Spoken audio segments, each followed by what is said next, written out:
ఓం శ్రీ మహాగణాధిపతయే నమః. ఓం శ్రీ మహాసరస్వత్యై నమః. ఓం శ్రీ గురుభ్యో నమః. హరి ఓం. ఓం గణానాం త్వా గణపతిం హవామహే కవిం కవీనాముపమశ్రవస్తమం జ్యేష్ఠరాజం బ్రహ్మణాం బ్రహ్మణస్పద ఆనశృణ్వన్నోతిభిः సేదసాదనం. ఓం ప్రణో దేవీ సరస్వతీ వాజేభిర్వాజినీవతి ధీనామవిక్రియవతు. ఓం వాగీషాద్యాస్సు మనసः సర్వార్థానాముపక్రమే యం నత్వా కృతకృత్యాస్యుస్తం నమామి గజాననం. యస్య నిశ్వసితం వేదాయో వేదేభ్యోऽఖిలం జగత్ నిర్మమేతమహం వందే విద్యాతీర్థమహేశ్వరం. శాంతం పద్మాసనస్థం శశిధరమకుటం పంచవక్త్రం త్రినేత్రం శూలం వజ్రం చ ఖడ్గం పరశుమభేదం దక్షభాగే వహంతం నాగం పాశం చ ఘంటాం ప్రళయహుతవహం సాంకుశం వామభాగే నానాలంకారయుక్తం స్ఫటికమణినిభం పార్వతీశం నమామి. ఓం అథాత్మానకం శివాత్మానకం శ్రీరుద్రరూపిణిమేవం ధ్యాయేతు శుద్ధస్ఫటికసంకాశం త్రినేత్రం పంచవక్త్రం దశభుజగం సర్వాభరణభూషితం నీలగ్రీవం శశాంకచర్ణం నాగయజ్ఞోపవీతినం నాగాభరణభూషితం వ్యాఘ్రచర్మాంబరధరం కమండల్వక్షసోత్రధరం అభయవరకరం శూలహస్తం జ్వలంతం కపిలజటాజూటినం శిఖాముజ్యోతధారిణం పురుషస్కంధసమారూఢం ఉమాదేహార్థధారిణం అమృతేనాపృతం హృష్టం దివ్యభోగసమన్వితం దిగ్దేవతాసమాయుక్తం సురాసురనమస్కృతం నిత్యం చ శాశ్వతం శుద్ధం ధ్రువమక్షరమవ్యయం సర్వవ్యాపినమీశానం రుద్రం వై విశ్వరూపిణం. ఏవం ధ్యాత్వా ద్విజः సమ్యక్ రఘువేద్. ఓం శాంతి శాంతి శాంతి. ఓం గురుర్బ్రహ్మ గురుర్విష్ణు గురుర్దేవో మహేశ్వరః గురుః సాక్షాత్ పరబ్రహ్మ తస్మై శ్రీ గురవే నమః. నమకం భాష్యం అధ్యయనం చేశాక చమకంలో ప్రవేశించే ముందు మధ్యలో కొన్ని మంత్రాలు అవి చదువుతూ ఉంటాం మనం. ఆ చదివేటటువంటి వాటిల్లో అంటే మామూలుగా తం భోజంభే దధామి అన్న వెంటనే ఓం త్ర్యంబకం యజామహే సుగంధిం పుష్టివర్ధనం ఉర్వారుకమివ బంధనాన్ మృత్యోర్ముక్షీయమామృతాత్ అని చెప్పేసి యో రుద్రో అగ్నో యో అప్సుయ ఓషధీషు యో రుద్రో విశ్వాభువన వివేశ తస్మై రుద్రాయ నమో అస్తు అని ఒక అత్యంత ప్రముఖమైనటువంటి ఇదో మంత్రం. ఇది ఈ మంత్రం మనం భాష్యం చెప్పుకోవాల్సి ఉంది. అది చెప్పుకుందాం. ఇప్పుడు ఇవన్నీ కూడా చిన్న అంటే మనకి నమ్మకానికి చమకానికి మధ్యలో వచ్చే కొన్ని ప్రధానమైనటువంటి కొన్ని మంత్రాలు అన్నీ చెప్పుకోవట్లేదు, కొన్ని ప్రధానమైన చెప్పుకుంటూ వస్తున్నాం. ఇక్కడ యో రుద్ర అగ్నావితి అంటే ప్రారంభమే యో యహ రుద్ర అని ప్రారంభమవుతుంది. రుద్రదేవతారూప అగ్ని అంటే అగ్ని ఇక్కడ ఏ రూపం అంటే రుద్రదేవతా స్వరూపుడైన. అయితే సచ లౌకికే అంగార రూపే అగ్నౌ ఉదకాదిషి చ ప్రవిశ్య గూఢో వర్తతే తస్మై నమోస్తు. సచ అంటే ఆ రుద్రదేవతా స్వరూపుడైనటువంటి ఆ అగ్ని లౌకికమైనటువంటి రూపంలో కూడా ఉంటాడు. ఎలా అంటే అంగార రూపే. అంగారం అంటే నిప్పు కణిక, అంటే బొగ్గులు, కాలుతున్నటువంటి బొగ్గులు, దాని అంగారం అంటారు. అంగార రూపే అంటే బొగ్గుల రూపంలో కాలుతున్నటువంటి, చల్లబడిపోయినవి కాదు. అగ్నవు అంటే అంగార రూపే అగ్నవు, బొగ్గుల రూపంలో ఉండేటటువంటి అగ్నేంద్రును. ఉదకాదిశిచ ఉదకము మొదలైనటువంటి వాటి యందు ప్రవేశించి గూఢ వర్తతే రహస్యంగా ఉంటాడు లోపల, అంటే అన్నిటిలోనూ ఉంటాడని. ఆ మంత్రంలో చూస్తే మనకి ఎన్ని పదాలు వస్తాయి చూడండి అసలు. యో రుద్రో అగ్నో యో అప్సూయ ఓషధీషు యో రుద్రో విశ్వ భువన వివేశ తస్మై రుద్రాయ నమో అస్తు. ఇక్కడ ఆ మంత్రానికి యో రుద్ర అంటే వరుసగా చెప్పుకుంటూ వెళ్ళిపోదామండి. ఇక్కడ మంత్రం ఇక్కడ ఇవ్వలేదు. దానికి యో రుద్ర అంటే రుద్రుడు. రుద్రుడు ఏ రుద్రుడైతే ఉన్నాడో, ఎవరు ఎక్కడున్నాడైనా అగ్నవు అగ్నియందు, యో రుద్రో అగ్ను, యో అప్సూయ అప్సు నీటి యందు, ఓషధీషు ఓషధయందు, యో రుద్రో విశ్వాభువనా వివేశ, సమస్తమైనటువంటి విశ్వములను, చతుర్దశ భువనములుగా అనంతకోటి బ్రహ్మాండములు కూడా వ్యాపించి ఉన్నాడు. తస్మై రుద్రాయ నమో అస్తు. అటువంటి ఆ రుద్రునికి నమస్కారం. అంటే యాక్చువల్లీ పరమశివుని యొక్క విశ్వరూపాన్ని వర్ణించే మంత్రం అండి ఇది. విశ్వరూపం. ఆయన ఇక్కడున్నాడు, అక్కడ లేడు అని లేదు, అంతటా ఉన్నాడు. ఏ రుద్రుడైతే అంతటా ఉన్నాడో ఆ రుద్రునికి నమస్కారము. అంతటా అనేప్పటికి దానికి పరిమితి ఏముంది ఇంకా? అది ఇక్కడ కొంతగా చెప్పేసి వదిలిపెట్టేశారు అది భాష్యంలో. అయితే మంత్రసాధ్యం చెరూపధానం విధత్తే. అయితే దీన్ని ఎక్కడెక్కడ ఎలా ఎలా వాడతారో, దానికి ప్రయోజనం ఏంటి, దాని వినియోగం ఏమిటి అక్కడ చెప్తున్నాడండి. సహస్రాణి సహస్రశో ఏ రుద్ర అధిభూమ్యాం చెప్పున్న సరే మంత్రాలు. ఇక్కడ ఆహుతి భాగా ఇది అంటే ఏతన్ మంత్ర సాధ్యం, అంటే ఈ మంత్రంతో దేనిని సాధ్యం అంటే దేనిని సాధించదలుచుకున్నామో, ఏది పొందదలుచుకున్నామో, అంటే దాని వినియోగం ఎక్కడో. చెరు ఉపధానం, చెరు అంటే హవిస్సు. ఆ హవిస్సు రూపంలో దాన్ని ఎక్కడ విధిస్తారు, ఆ రకమైన ఆ విషయాన్ని ఇక్కడ విధత్తే దాన్ని నియామం చేస్తున్నారు, విధిస్తున్నారు. కానీ సహస్రాన్ని సహస్ర ఎంతమంది వాళ్ళు అంటే లెక్కలేనంత మంది, వేలకు వేలంటే అర్థం అక్కడ లెక్క 1000 ఇంటి 1000 10 లక్షలు ఇలా లెక్క వేయని కాదండి. సహస్రాన్ని సహస్రశః ఏ రుద్రాః ఇత్యుక్తాః. ఏమండి? ఇత్యుక్తత్వాత్ ఇత్యుక్త్వాః సంతి అనేకే రుద్రాః. అక్కడ ఉంది సహస్రాన్ని సహస్రశో ఏ రుద్రాః ఇది ఉక్తత్వాత్ సంతి. ఎంతమంది ఈ వాక్యం చెప్పడం వల్ల ఎంతమైతే ఉన్నారో, అంటే ఎంతమంది అంటే అనేకే, అనేకులు, ఒకళ్ళు కాదు. అంత తేషాం మధ్యే కేచిత్ ఆహుతిమేవ భజంతే తదర్థః శతరుద్రీయ హోమః. అయితే కొంతమందిట ఈ అనంతకోటి రుద్రుల్లో కొంతమంది మాత్రమే అగ్నితోటి, మనం అగ్నిలో మనం హోమం చేసేప్పుడు, రుద్రహోమం చేసేప్పుడు ఆజ్యంతో అంటే అవినేతితో హోమం చేస్తూ ఉంటాం.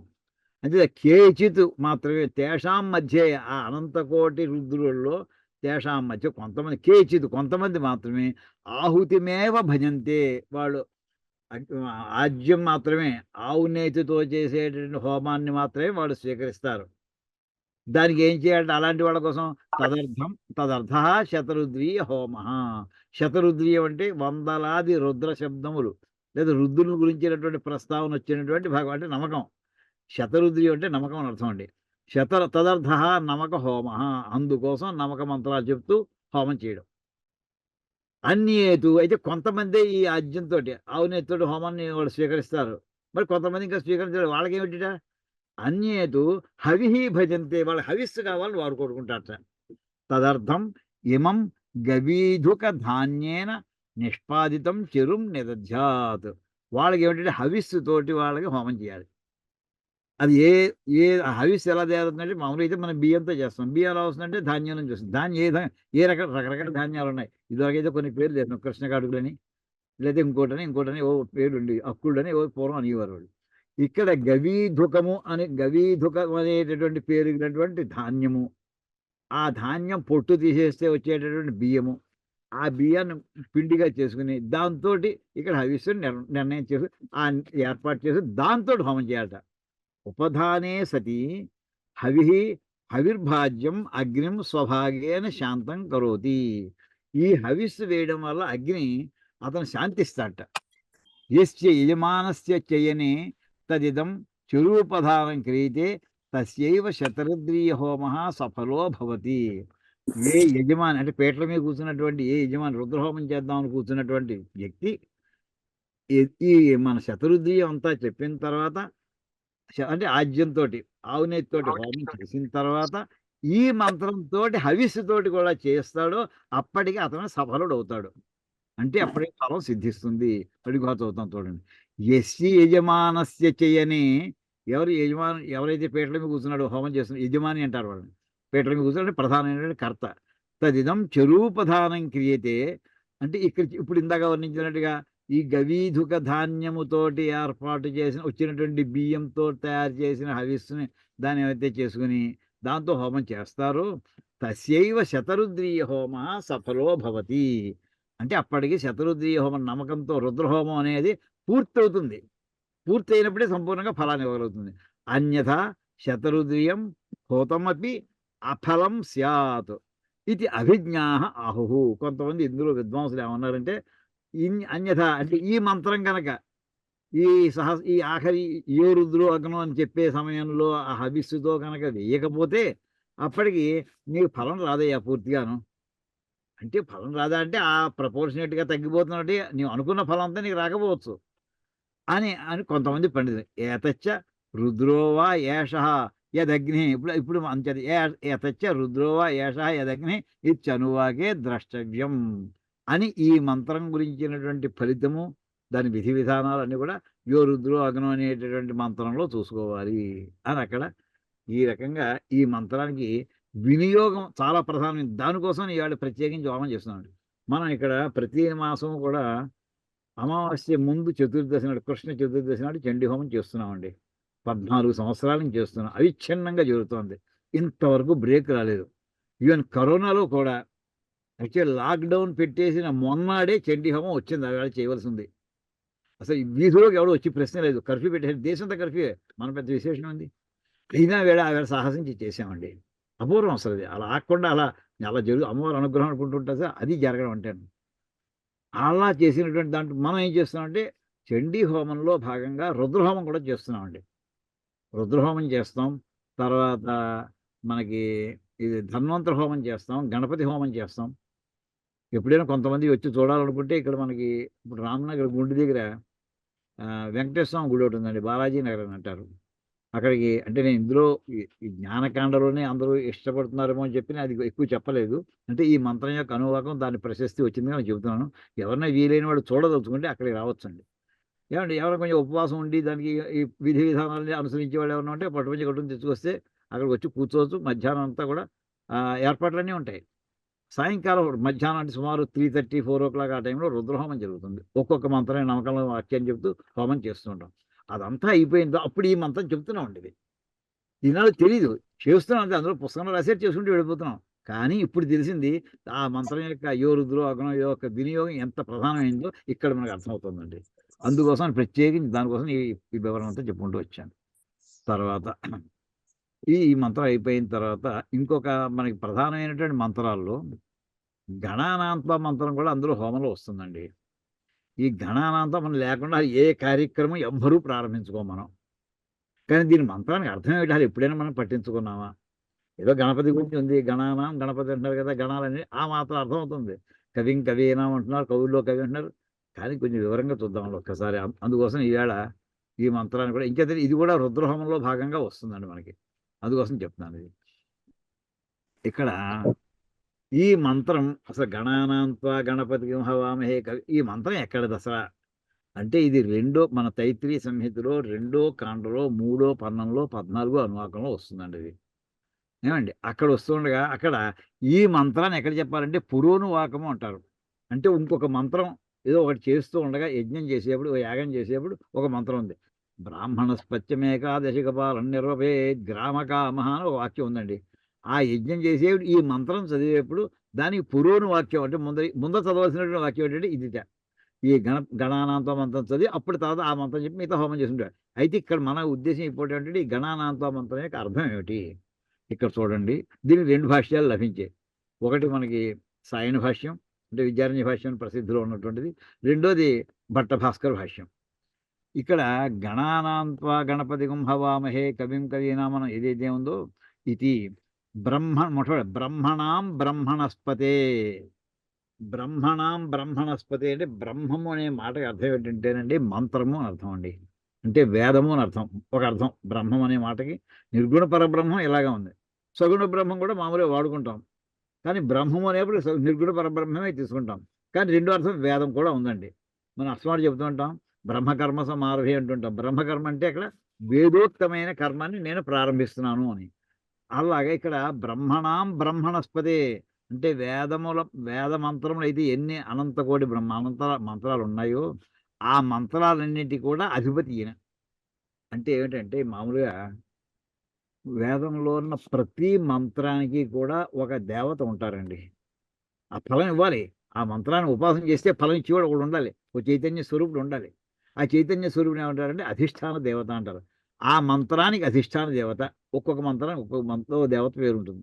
మంత్రానికి ఒక దేవత పేరు మనకు తెలియదు అనుకోండి, మనకున్న తెలియదు జ్ఞానం ఎంత. ఒకటి మంత్రం తెలుసును, దానికి ఏ దేవత పేరు చెప్పాలో తెలియదు. అలాంటి మంత్రాధిష్టాన దేవత అని జనరల్గా చెప్పేస్తారు.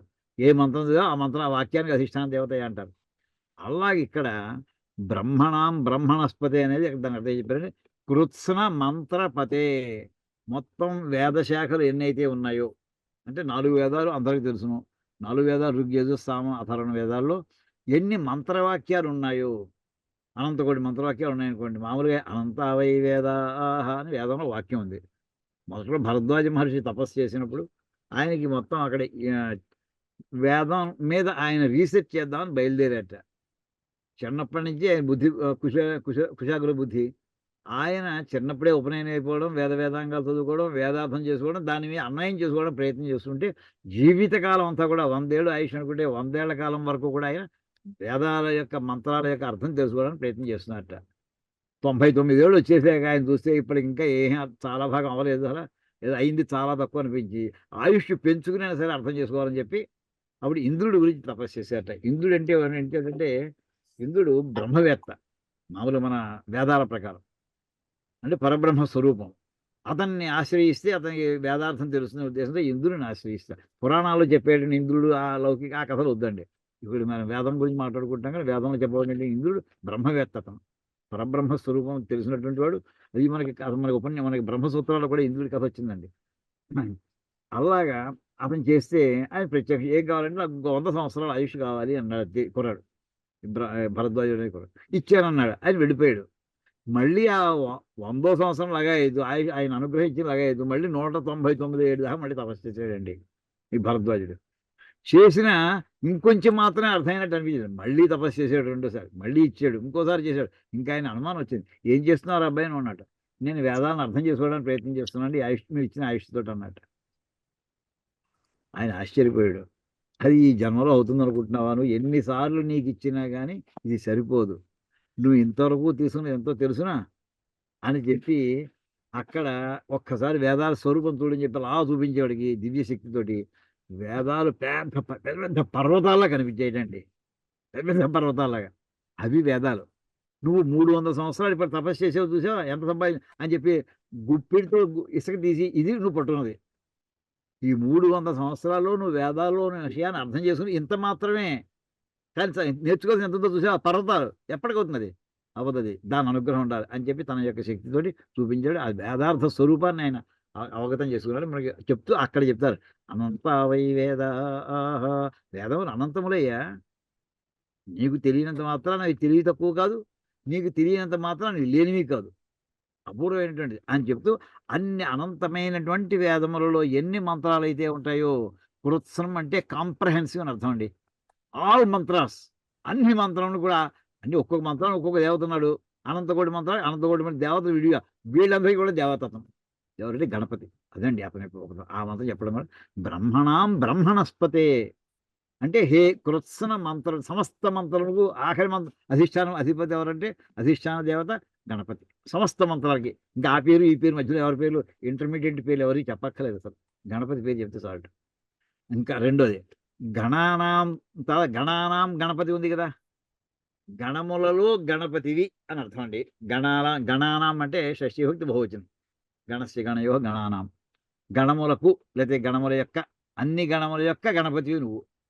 అంటే ఏమిటి? మామూలుగా మనకు తెలిసింది ఒకటే గణం, ఏమిటది? ప్రమథ గణాలు. పరమశివుడి దగ్గర ఉండేటటువంటి సేవకులు అందరూ రుద్ర సేవకులు కాదండి, చాలామంది ఉన్నారు.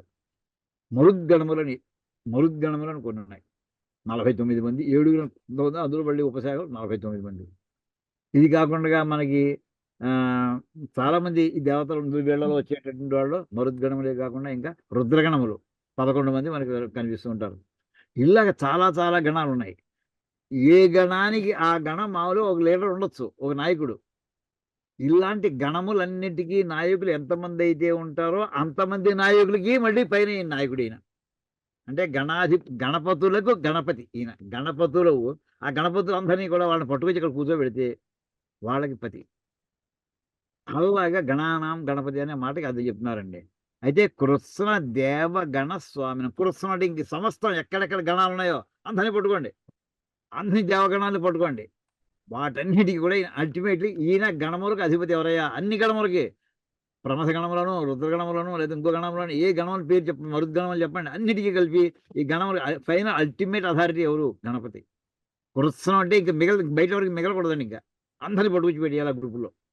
అలాగా అటువంటి త్వాం హవామహే ఆహ్వయామ, నిన్ను ఆహ్వానిస్తున్నాం, ఏదో కార్యక్రమం చేస్తుందాం అనుకుంటున్నాం, ముందుగా నిన్ను ఆహ్వానిస్తున్నాం అయ్యా. హవామహే అంటే గణాన త్వా, త్వా అంటే త్వాం, మనకి యుష్మ శబ్దంలో వస్తుంది అది. త్వాం త్వా యువాభ్యాం అని అక్కడ వస్తుందండి. నిన్ను గణాన త్వా గణపతిగుం హవామహే, హవామహే అంటే ఆహ్వానం పలుకుతున్నాం, ఆహ్వానిస్తున్నాం. కవిం కవీనాం, ఇంకా ఎటువంటి వాడు ఇంకా చెప్తాను, ఇప్పటికప్పుడే రెండు చెప్పాడు.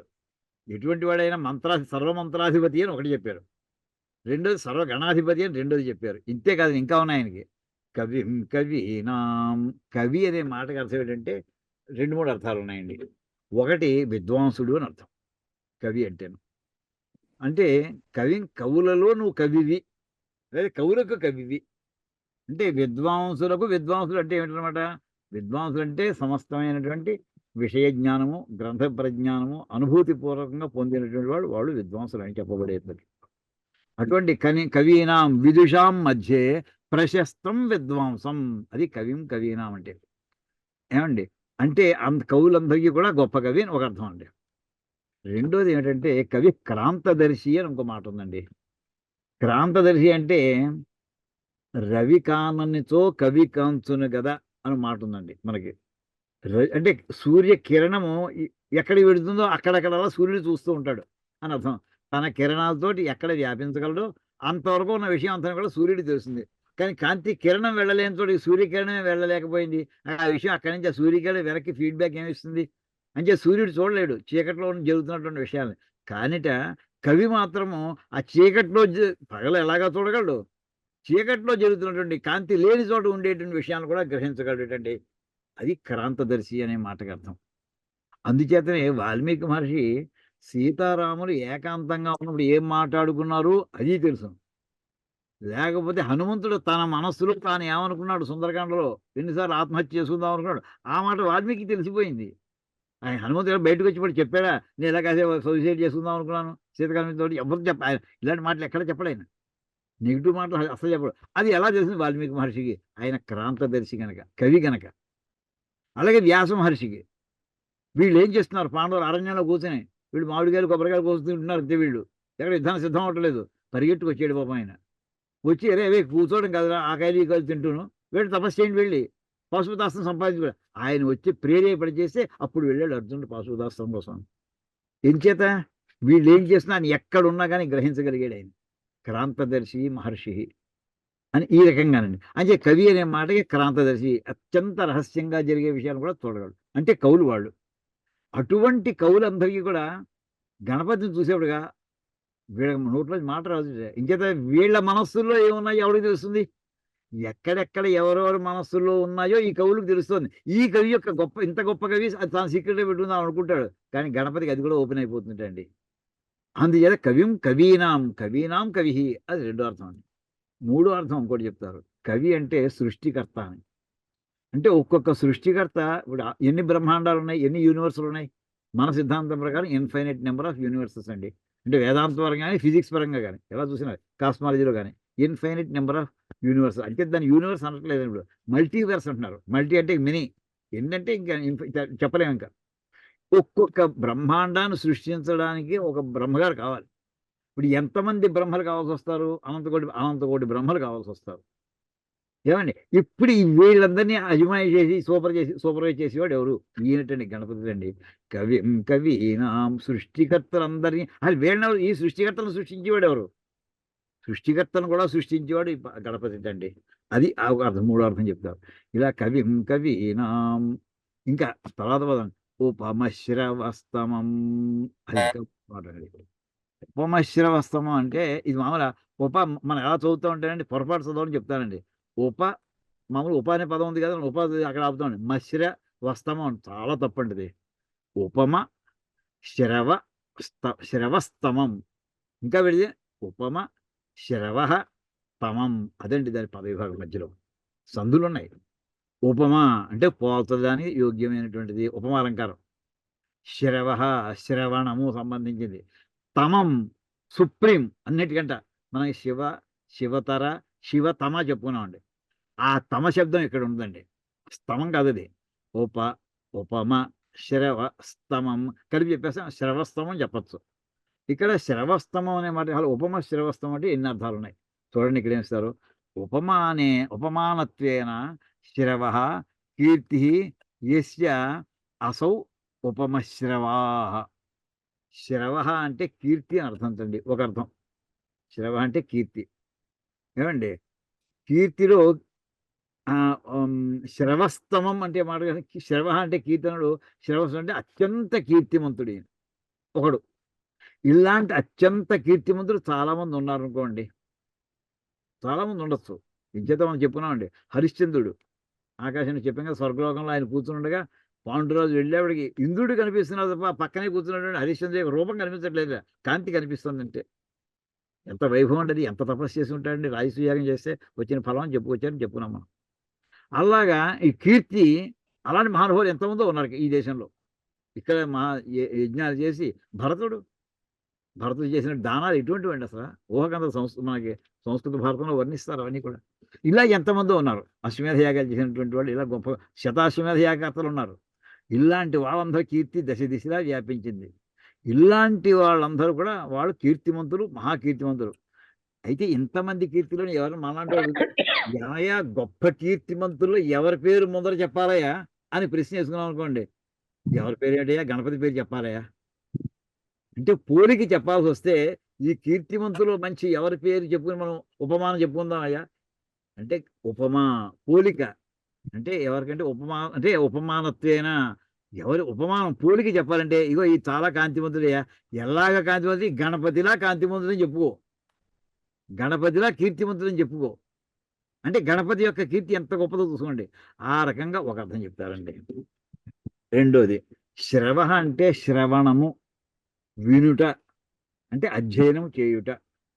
అధ్యయనం చేయడం అంటే చదువుట లేదా జ్ఞానాన్ని సంపాదించుట. ఈ జ్ఞానాన్ని సంపాదించినటువంటి జ్ఞానులు ఎంతమందో ఉంటారు. ఎవరి ఫీల్డ్లో వాళ్ళ అథారిటీస్. మీరందరూ కూర్చున్నాడు తక్కువ వాళ్ళు ఏం కాదు. ఇక్కడ మన ఎదురుకుండా క్లాసులో కూర్చున్నటువంటి వాళ్ళు ఎవరి ఫీల్డ్లో వాళ్ళ అథారిటీస్. వాళ్ళ శాస్త్రాన్ని వాళ్ళు సంపూర్ణంగా క్షుణ్ణంగా అధ్యయనం చేసినటువంటి వాడు ఇక్కడ కూర్చున్నటువంటి వాడు. అంటే అధ్యయనం చేయాలంటే మనకి శృతి అంటుంటాం కదండి. శృతి అంటే వినడం. పూర్వం పుస్తకాలు ఎటు చదువుకోవడం కాదు. గురువుగారు ఉచ్చారణ చేస్తుంటే పాఠం చెబుతుంటే వీళ్ళు శ్రద్ధగా ఆలకించి విని ఆ జ్ఞానాన్ని పొందేవారు. పుస్తకాలు లేని రోజుల నుంచి కూడా అది పద్ధతి. అంచేత శృతి అంటే వేదము అనే అర్థం ఒకటి ఉంది. శృతి జ్ఞానం అంటుంటాం, వినడం వల్ల వచ్చిన జ్ఞానం. అంచేత శ్రవణము శ్రవ ఇవన్నీ పదాలు ఏంటంటే జ్ఞానము, పొందిన జ్ఞానము, గురుముఖత గురువు యొక్క అనుగ్రహంతో పొందినటువంటి జ్ఞానం. అంటే బాగా చదువుకున్నవాడు అని అర్థం. చదువుకున్న పుస్తకం ఎదురుకుండా ఓపెన్ చేసి చదవడం కాదండి. ఆ గ్రంథాలన్నీ కూడా ధారణ చేసుకున్నవాడు అని అర్థం. అలా చేసుకున్నటువంటి వాడు శ్రవస్తమం అంటే ఈయన 100 పుస్తకాలు చేశాడు, ఒక కంఠస్థం చేసాడు. ఇంకొక 200 పుస్తకాలు చేశాడు. ఈయన లక్షలాది పుస్తకాలు కంఠస్థం చేసినట్టు అనుకోలేం.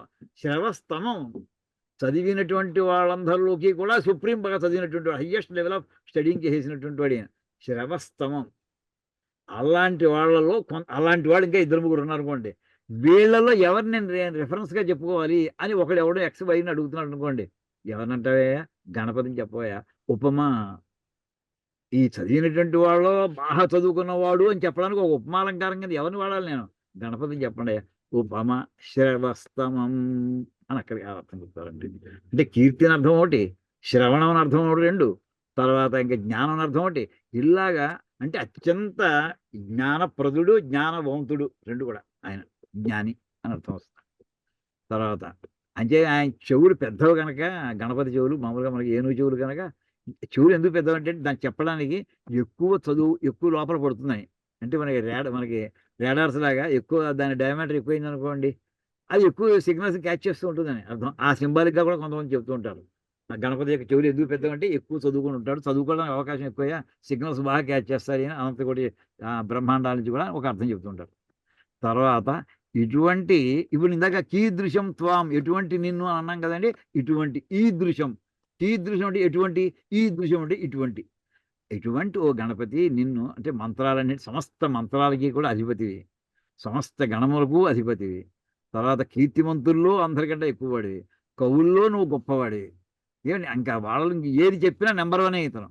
అంటే సర్వగుణ సంపన్నత్వేన అయమేవ సర్వేషాం పదార్థానాం ఉపమానం ఏతాదృశీ కీర్తి.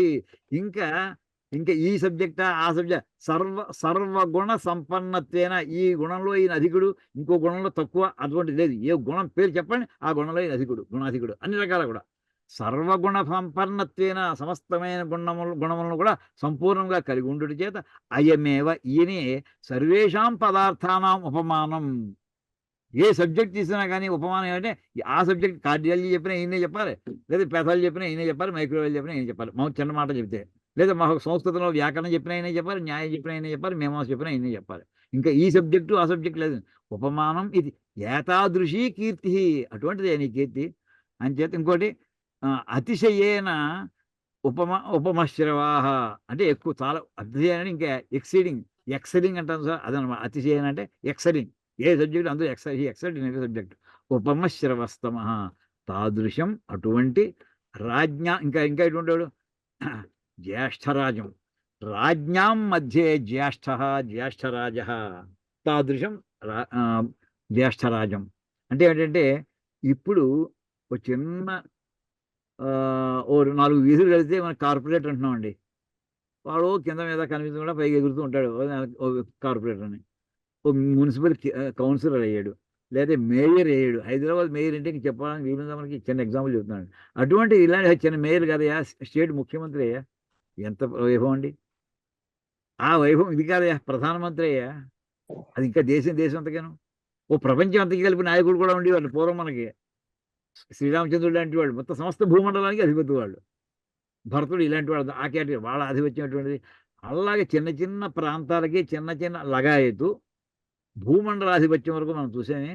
ఇప్పుడు నక్షత్ర మండలాలతో చూస్తే ఈ భూమి సైజు ఎంత, ఒక్కొక్క నక్షత్ర మండలం, సపోజ్ మనం పాలపుంత మిల్కీ వే, దానికి అధిపతి అన్నాం అనుకోండి, ఎంత పెద్ద వైభవం ఉండదు, ఎంత పెద్ద పదవి. అటువంటివి ఇలాంటి, అంటే ప్రతిదానికి ఒక రాజు ఉన్నాడు అనుకుందాం, ఇలాంటి గొప్ప గొప్ప రాజులు అందరూ ఉంటే వీళ్ళందరిలోకి మళ్ళీ ఎవడయ్యా పెద్ద రాజు అంటే జ్యేష్ఠరాజు అంటే మళ్ళీ గణపతి అండి. ఈ సమయంలో ఒకటి గుర్తుకు వస్తుందండి, ఇష్టం లేకపోయినా కానీ తప్పదు. మన ఇప్పుడు ఈ బ్రిటిష్ వాళ్ళు పరిపాలిస్తున్న సమయంలో మన ఈ పిఠాపురం మహారాజా అని, గోపాల మహారాజా అని, పెద్దాపురం మహారాజా, వీళ్ళందరినీ ఓ పెద్ద బిరుదు ఇచ్చి, రావు బహదూరు ఇంకోటి ఏదో ఇంకోటి ఇచ్చి వీళ్ళందరినీ లండన్ రమ్మనేవారు. లండన్ వెళ్ళి ఆ బర్మింగ్హామ్ ప్యాలెస్ దగ్గర వీళ్ళందరూ పడిగాలు, మనం ఇక్కడైతే మనం వాళ్ళ ఇళ్ళ దగ్గర ఎలా ఉంటామో వీళ్ళందరూ అక్కడ పడిగాలు, వీళ్ళందరూ లోపల కూర్చోబెట్టి ఆవిడే లోపల క్వీన్ బయటకు వచ్చేది, లేదా కింగ్ అయితే జార్జి వాడు బయటకు వచ్చేవాడు. వీళ్ళందరూ రాజులు, వాడు జ్యేష్ఠరాజు ఎవడవుతాడు, వాడు అవుతాడండి అప్పుడు. ఆ వేళ సూర్యాస్తమయం అవన రవి అస్తమయ సామ్రాజ్యానికి ఆధిపత్యం కదా, అతను జ్యేష్ఠరాజు అవడు ఈ భూమండలానికి సంబంధించినంత వరకు. అలాగే శివాజీ కథలో ఒకటి జరిగిందండి. శివాజీకి ఔరంగజేబుకి ముందర మధ్యలో మాన్ సింగ్ అని అతను ఏం చేశాడంటే, వీళ్ళది సంధి కుదురుద్దామని, ఇంకా యుద్ధం తీవ్రం అవన క్రితం శివాజీతో చెప్పాడు, నేను ఔరంగజేబుతో నీకు డైరెక్ట్ ఇంటర్వ్యూ ఇప్పిస్తాను, ఒకసారి రా, నువ్వు డైరెక్ట్ ఢిల్లీ రా.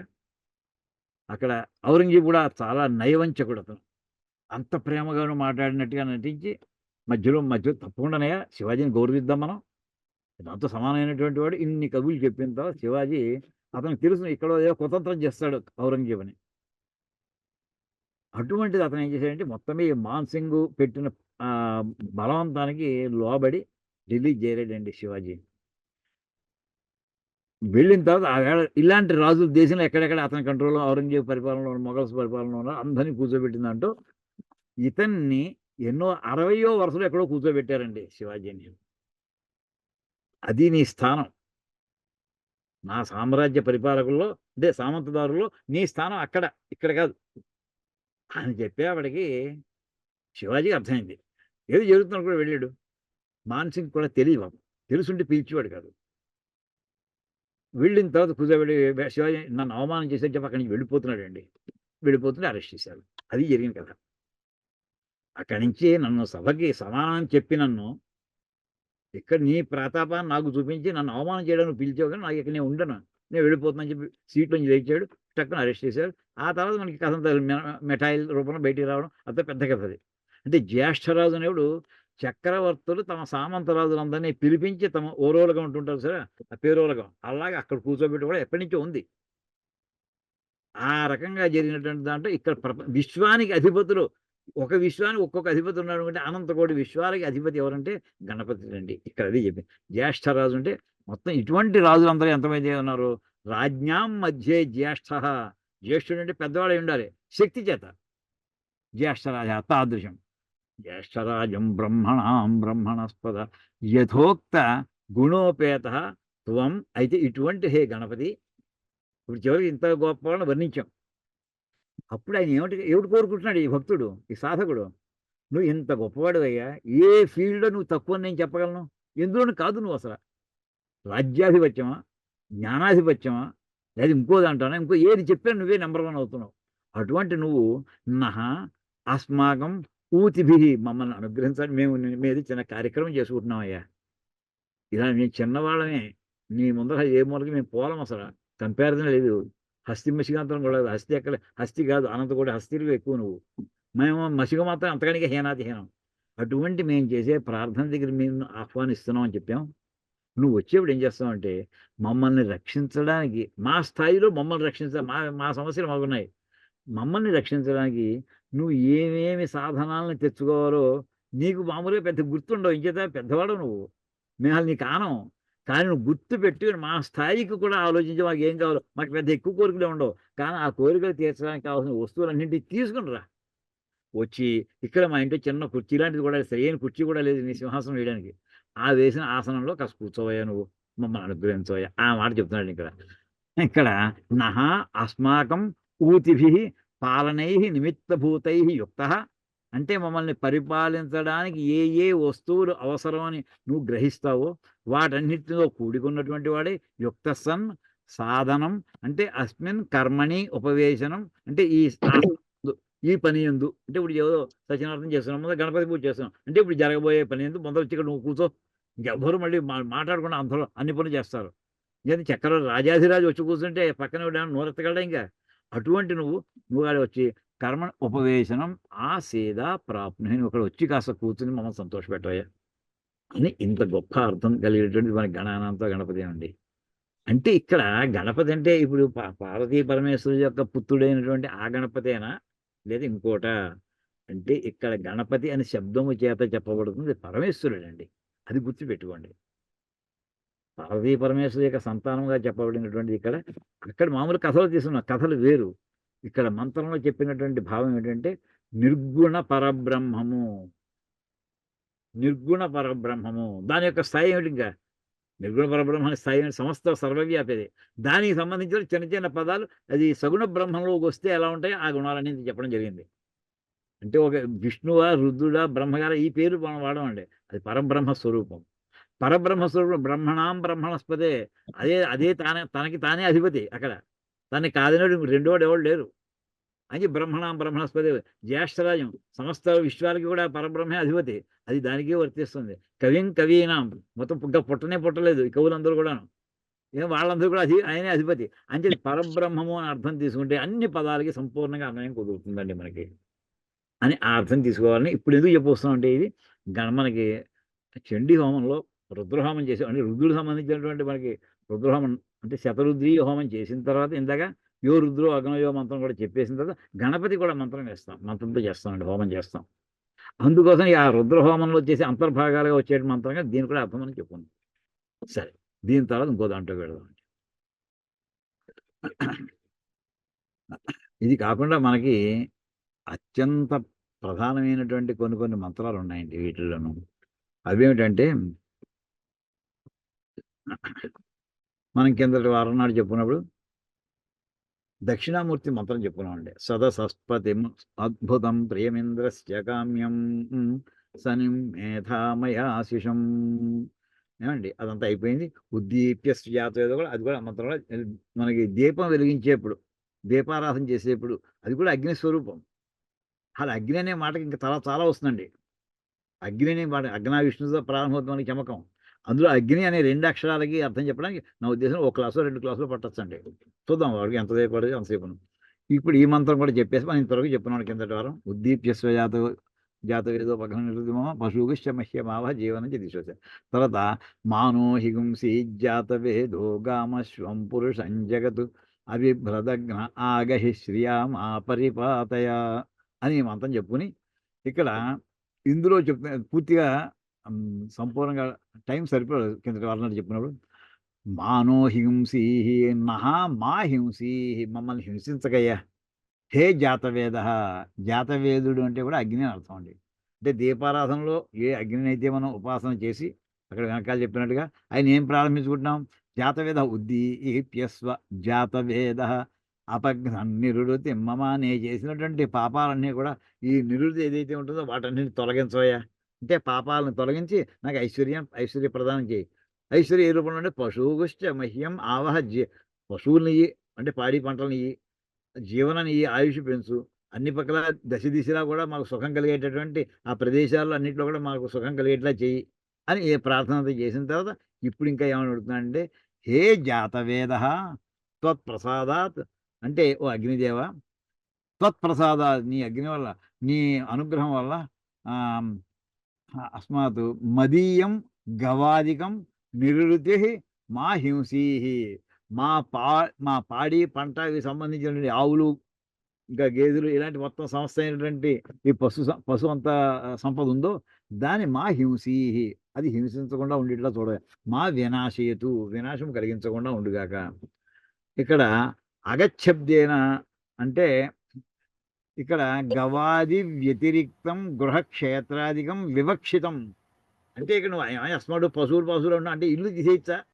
ఇప్పుడు పాడు చేద్దామని ఒకడు వస్తున్నాడండి, మా ఆవులు నేను చేయగలను అనుకోండి, అయితే ఆవులు చేయను మనుషులు చేస్తానంటే అర్థం వచ్చేస్తుంది అక్కడ. అలా కాదు, అది కూడా పశువులు ఏదో ఉదాహరణ ఒకటి చెప్పామంతే, పశువులు ఒకటే కాదు ఇంకా మిగతా కూడా ఏమిటి ఇళ్ళు అకిళ్ళు అంచేత గవాది వ్యతిరిక్తం, గో సంపదకి ఇంకా భిన్నమైనటువంటి గృహక్షేత్రాధికం, ఇళ్ళు మేడలు ఇలాంటివన్నీ కూడా ఏవైతే ఉన్నా పొలాలు ఇవన్నీ కూడా వివక్షితం, అది కూడా ఇందులో ఇంక్లూడ్ అయ్యే ఉన్నది.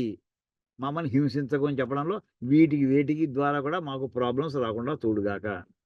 హే అగ్నే త్వం అభిభ్రతు అంటే అధారయన్ అస్య అపరాధం అంటే అస్మద్ అపరాధం, మేము చేసిన పొరపాట్లు తప్పులు క్షమాపణ కోరుకుంటున్నామయ్యా.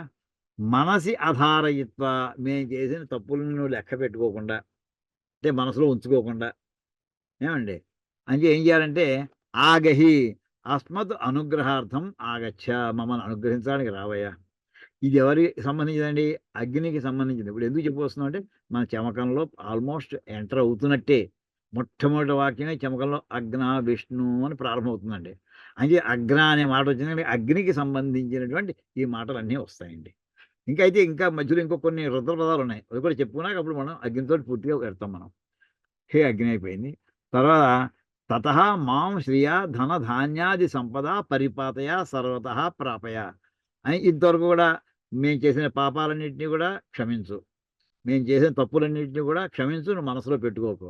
తర్వాత మాకు ఏమేం కావాలో అనుగ్రహించడానికి నువ్వు రావాల్సిందిగా కోరుకుంటున్నావు. నువ్వు వచ్చి ఖాళీ చేతులు ఎలా రావు, వచ్చిన తర్వాత మాకు ఏమంటే ధనాన్ని ధాన్యాన్ని మొత్తం ఇలాంటి ఎన్ని రకాల సంపదలను అష్టైశ్వర్యాలను మాకు ఇచ్చి నువ్వు మమ్మల్ని అనుగ్రహించవయ్యా. ఇక్కడ అని ఇంతవరకు ఈ మంత్రం అర్థం అయిన తర్వాత మనకి ఇందులో మహానారాయణ ఉపనిషత్తులో నుండి 2 భాగాలు కనిపిస్తాయి. ద్రావిడ పాఠ ఆంధ్ర పాఠ అని కనిపిస్తుంటాయి. కొన్ని మంత్రాలు ఏమయ్యాయంటే మామూలుగా వేదంలో ప్రపంచంలో ఎక్కడికి వెళ్ళినా మంత్రం ఒకటే, నారాయణ ఉపనిషత్తు అంటే నారాయణ ఉపనిషత్తు అదే మంత్రాలు ఫిక్స్డ్గా ఉండాలి. కానీ ఇక్కడ మహానారాయణ ఉపనిషత్తులోకి వచ్చేవాడికి ద్రావిడ పాఠం అంటే ద్రవిడ తమిళనాడు అక్కడ ఉన్న వాళ్ళు మహానారాయణ ఉపనిషత్తు వద్ద కొన్ని మంత్రాలు చదువుతారు. మనం ఆంధ్ర పాఠం చెప్పేటువంటి దాంట్లో కొన్ని కామన్ ఉన్నాయి, కానీ అందులో తమిళియన్స్ చదవనటువంటి మంత్రాలు మళ్ళీ మనం చదువుతూ ఉంటాం. ఈ సమస్య ఈ ఏడాది కాదండి, విద్యారణ్య స్వామి కాలం నాటి సమస్య. ఆ మాట వారు రాస్తున్నారండి. ఇతవూర్ధ్వం తేషు దేశేషు శృతి పాఠా అత్యంత విలక్షణా. ఇప్పటి నుంచి అంటే ఇంతవరకు చెప్పినవన్నీ కూడా ఎదురు ఇవన్నీ కూడా మహానారాయణ భాగంలో అండి. మహానారాయణ ఉపనిషత్తులో అందులో మహానారాయణ ప్రపాఠం అంటే తైత్తిరీయ ఆరణ్యకంలో అంటే మన ఉపనిషత్తులో మహానారాయణ ఉపనిషత్తులో మొట్టమొదటి అనువాకంలో వచ్చినవి ఇవన్నీ కూడా. ఇక్కడ ఇత ఊర్ధ్వం ఆ మంత్రం అయిపోయిన తర్వాత తర్వాత అన్నటువంటి ఇత ఊర్ధ్వం అంటే దీని తర్వాత తేషు తేషు దేశేషు ఆయా దేశములలో శృతి పాఠ అత్యంత విలక్షణ రకరకాల అంటే అత్యంత విలక్షణ ఒకదానికి ఒకటి పోలిక లేనటువంటి వేద పాఠాలు కనిపిస్తున్నాయి. తత్ర విజ్ఞానాత్మ ప్రభృతిభి పూర్వై నిబంధకారై ద్రావిడ పాఠస్య ఆదృతత్వాత్ అంటే అక్కడ విజ్ఞానాత్మకుడు అనే ఒక మహానుభావుడు ఉండేవాడేమో, దీన్ని బట్టి తెలుసుకోవాల్సి వస్తుందండి. అలాంటి వాళ్ళు అని అన్నాడు. విజ్ఞానాత్మ ప్రభృతి అంటే విజ్ఞానాత్మ మొదలైనటువంటి వాళ్ళు, ఇలాంటి వాళ్ళ చేత వాళ్ళు ఎప్పటివాడు ఇది విద్యారణ్య భాష్యం రాబడి మన 1380 ప్రాంతం అండి ఇది. అంటే అంతకు ముందరే అంటే సుమారు 700 సంవత్సరాలు వెనకాల వాళ్ళంతా అప్పటి పూర్వ నిబంధకారై అప్పటి భాష్యకారులు వాళ్ళు వాళ్ళు ఏం చేసే వాళ్ళు ద్రావిడ పాఠస్య వాళ్ళు ఆ ద్రావిడ పాఠంలో ఉన్నటువంటి మంత్రాలన్నింటి వాళ్ళు సేకరించి వాళ్ళు దానికి అర్థాలు అలా రకంగా రాసుకుంటూ వచ్చారు. ఇప్పుడు విద్యారణ్య స్వామికి ఏమైందంటే ఈయన ఆంధ్ర పాఠం చదువుకున్నటువంటి వాడు ఈయన. కానీ ఈయన భాష్యం రాసేప్పుడు వాటికి అర్థం రాసేప్పుడు ఏది రాసుకోవాలి, ఆంధ్ర భాష్యాన్ని రాయాలా మళ్ళీ లేకపోతే ద్రావిడ భాష్యాన్ని రాయాలా? అది ఇక్కడ ఏం చెప్తున్నారంటే వాళ్ళందరూ ఏ మంత్రాలను అయితే సెలెక్ట్ చేసుకున్నారో భాష్యం రాయడానికి అంచేత ద్రావిడ పాఠస్య ఆదృతత్వాత్ వయమపి తమేవ ఆదృత్య అంటే వాళ్ళు రాసింది యాజ్ ఇట్ ఈజ్గా అదే మేము కూడా తీసుకుని వ్యాఖ్యానం రాస్తాము, వ్యాఖ్యానం రాయబోతున్నాము అని చెప్పి ముందర వాళ్ళ భాగం రాసేసి తర్వాత మళ్ళీ ఆంధ్ర భాషలో ఇవన్నీ అదనంగా ఉన్నాయి అని వీటి కూడా మళ్ళీ రాస్తున్నామని చెప్పి మళ్ళీ రాసుకుంటూ వచ్చారండి. అంటే దానికి 1-to-1 కరస్పాండెన్స్ ముందర ఎస్టాబ్లిష్ చేయాలి. లేకపోతే ఏమవుతుందంటే భాష్యానికి ప్రామాణికత పోతుంది. వాళ్ళు రాసిందేమో ఒక రకంగా కొన్ని మంత్రాలు ఉంటాయి, దాని భాష్యం కనిపించదు విద్యారణ్య భాష్యంలో. అంచేత వాడు ఇంకా విద్యారణ్య భాష్యం కాంప్రహెన్సివ్ భాష్యం అన్నిటికంటాను. అందుకోసం దాంట్లో వాడు రాసినటువంటి ఏ మంత్రాలు అయితే సెలెక్ట్ చేసుకున్నారో ఆ మంత్రాలకు భాష్యం రాస్తూ ఇంకా అదనపు మంత్రాలు మళ్ళీ విడిగా రాస్తాం అని చెప్పుకుంటూ వచ్చారు. తత్ర షడ్భి గాయత్రీభి ఆత్మప్రాప్తి ద్వారభూత దేవతా విశేష ప్రార్థ్యంతే. ఇక్కడ ఏంటంటే మనకి పురుషస్య విద్మ సహస్రాక్షస్య మహాదేవస్య ధీమహి తన్నో రుద్ర ప్రచోదయాదు తత్పురుషాయ విద్మహి ఇలాంటి వాక్యాలు చదువుతాం కదండి. నారసింహాయ విద్మహి ఇవన్నీ వస్తుంటాయి కదా.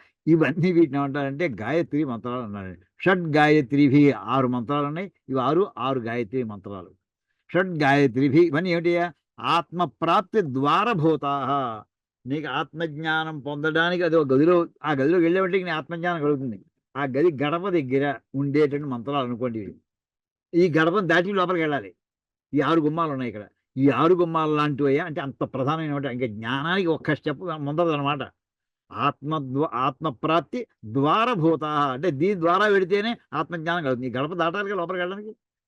అలాగే ద్వారభూతములైనటువంటి అవి ఎటువంటి దేవతా విశేష ఈ 6 రకాల దేవతలు వాళ్ళు ప్రార్థ్యంతే వాళ్ళని ప్రార్థించడం చేసేటువంటి మంత్రాలు ఇవి. వాడు వాళ్ళు ప్రార్థన చేయబడుతున్నారు ఈ 6 దేవతలను. తత్ర ఆదౌ విశ్వరూపధరం రుద్ర ప్రార్థయతే. మొత్తం విశ్వరూపుడు అంటే చెప్పినటువంటి విశ్వరూపాన్ని ధరించినటువంటి రుద్రుడు ప్రార్థించబడుతున్నాడు. ఎలాగయ్యా?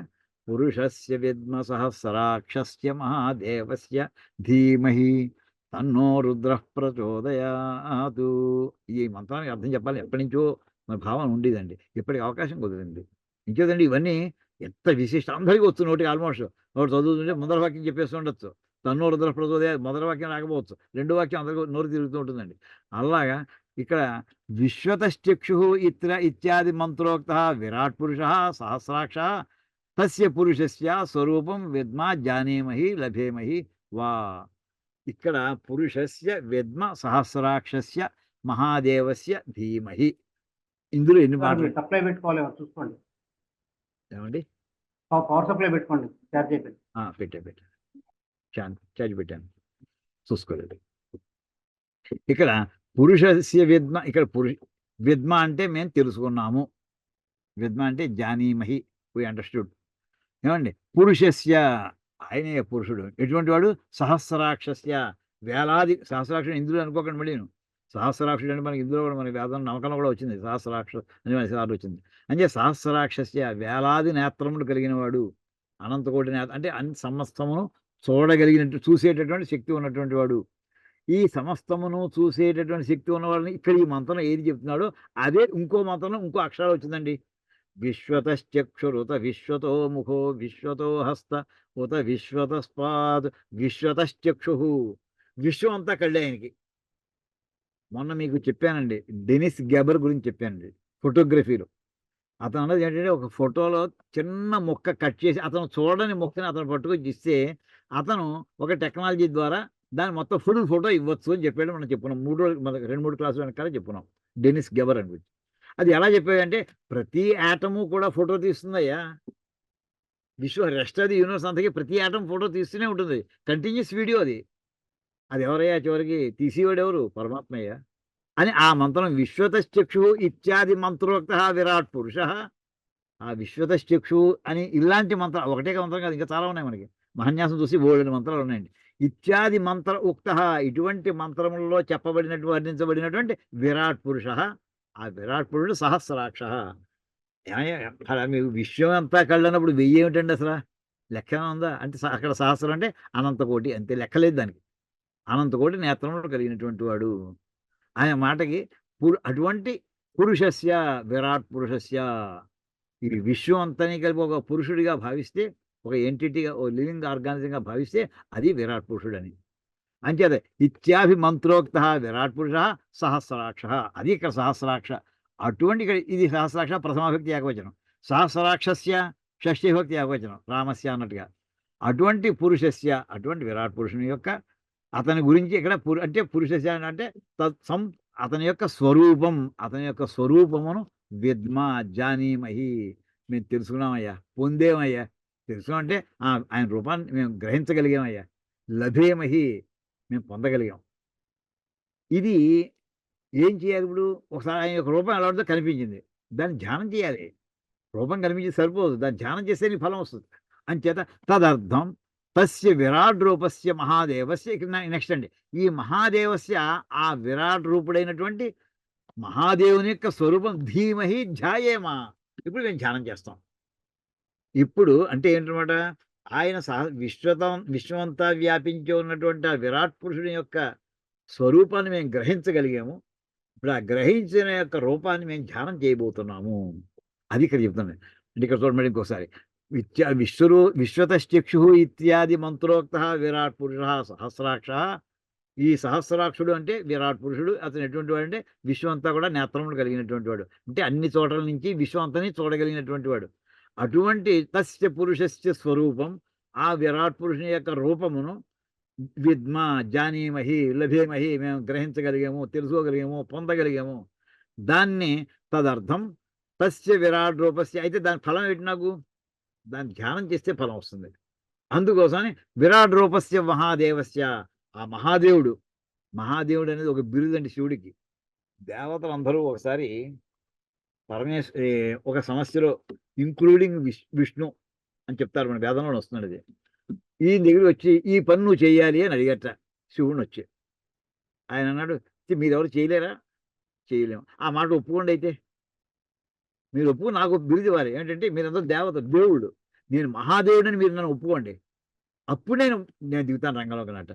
అప్పుడు దేవతలు అందరూ కలిసి, అయ్యా నువ్వు మహా అంటే గ్రేట్, అలాగ మహాదేవ అనేటువంటి దేవతలు అందరూ కలిసి ఆయనకి ఇచ్చినటువంటి పెద్ద బిరుదు.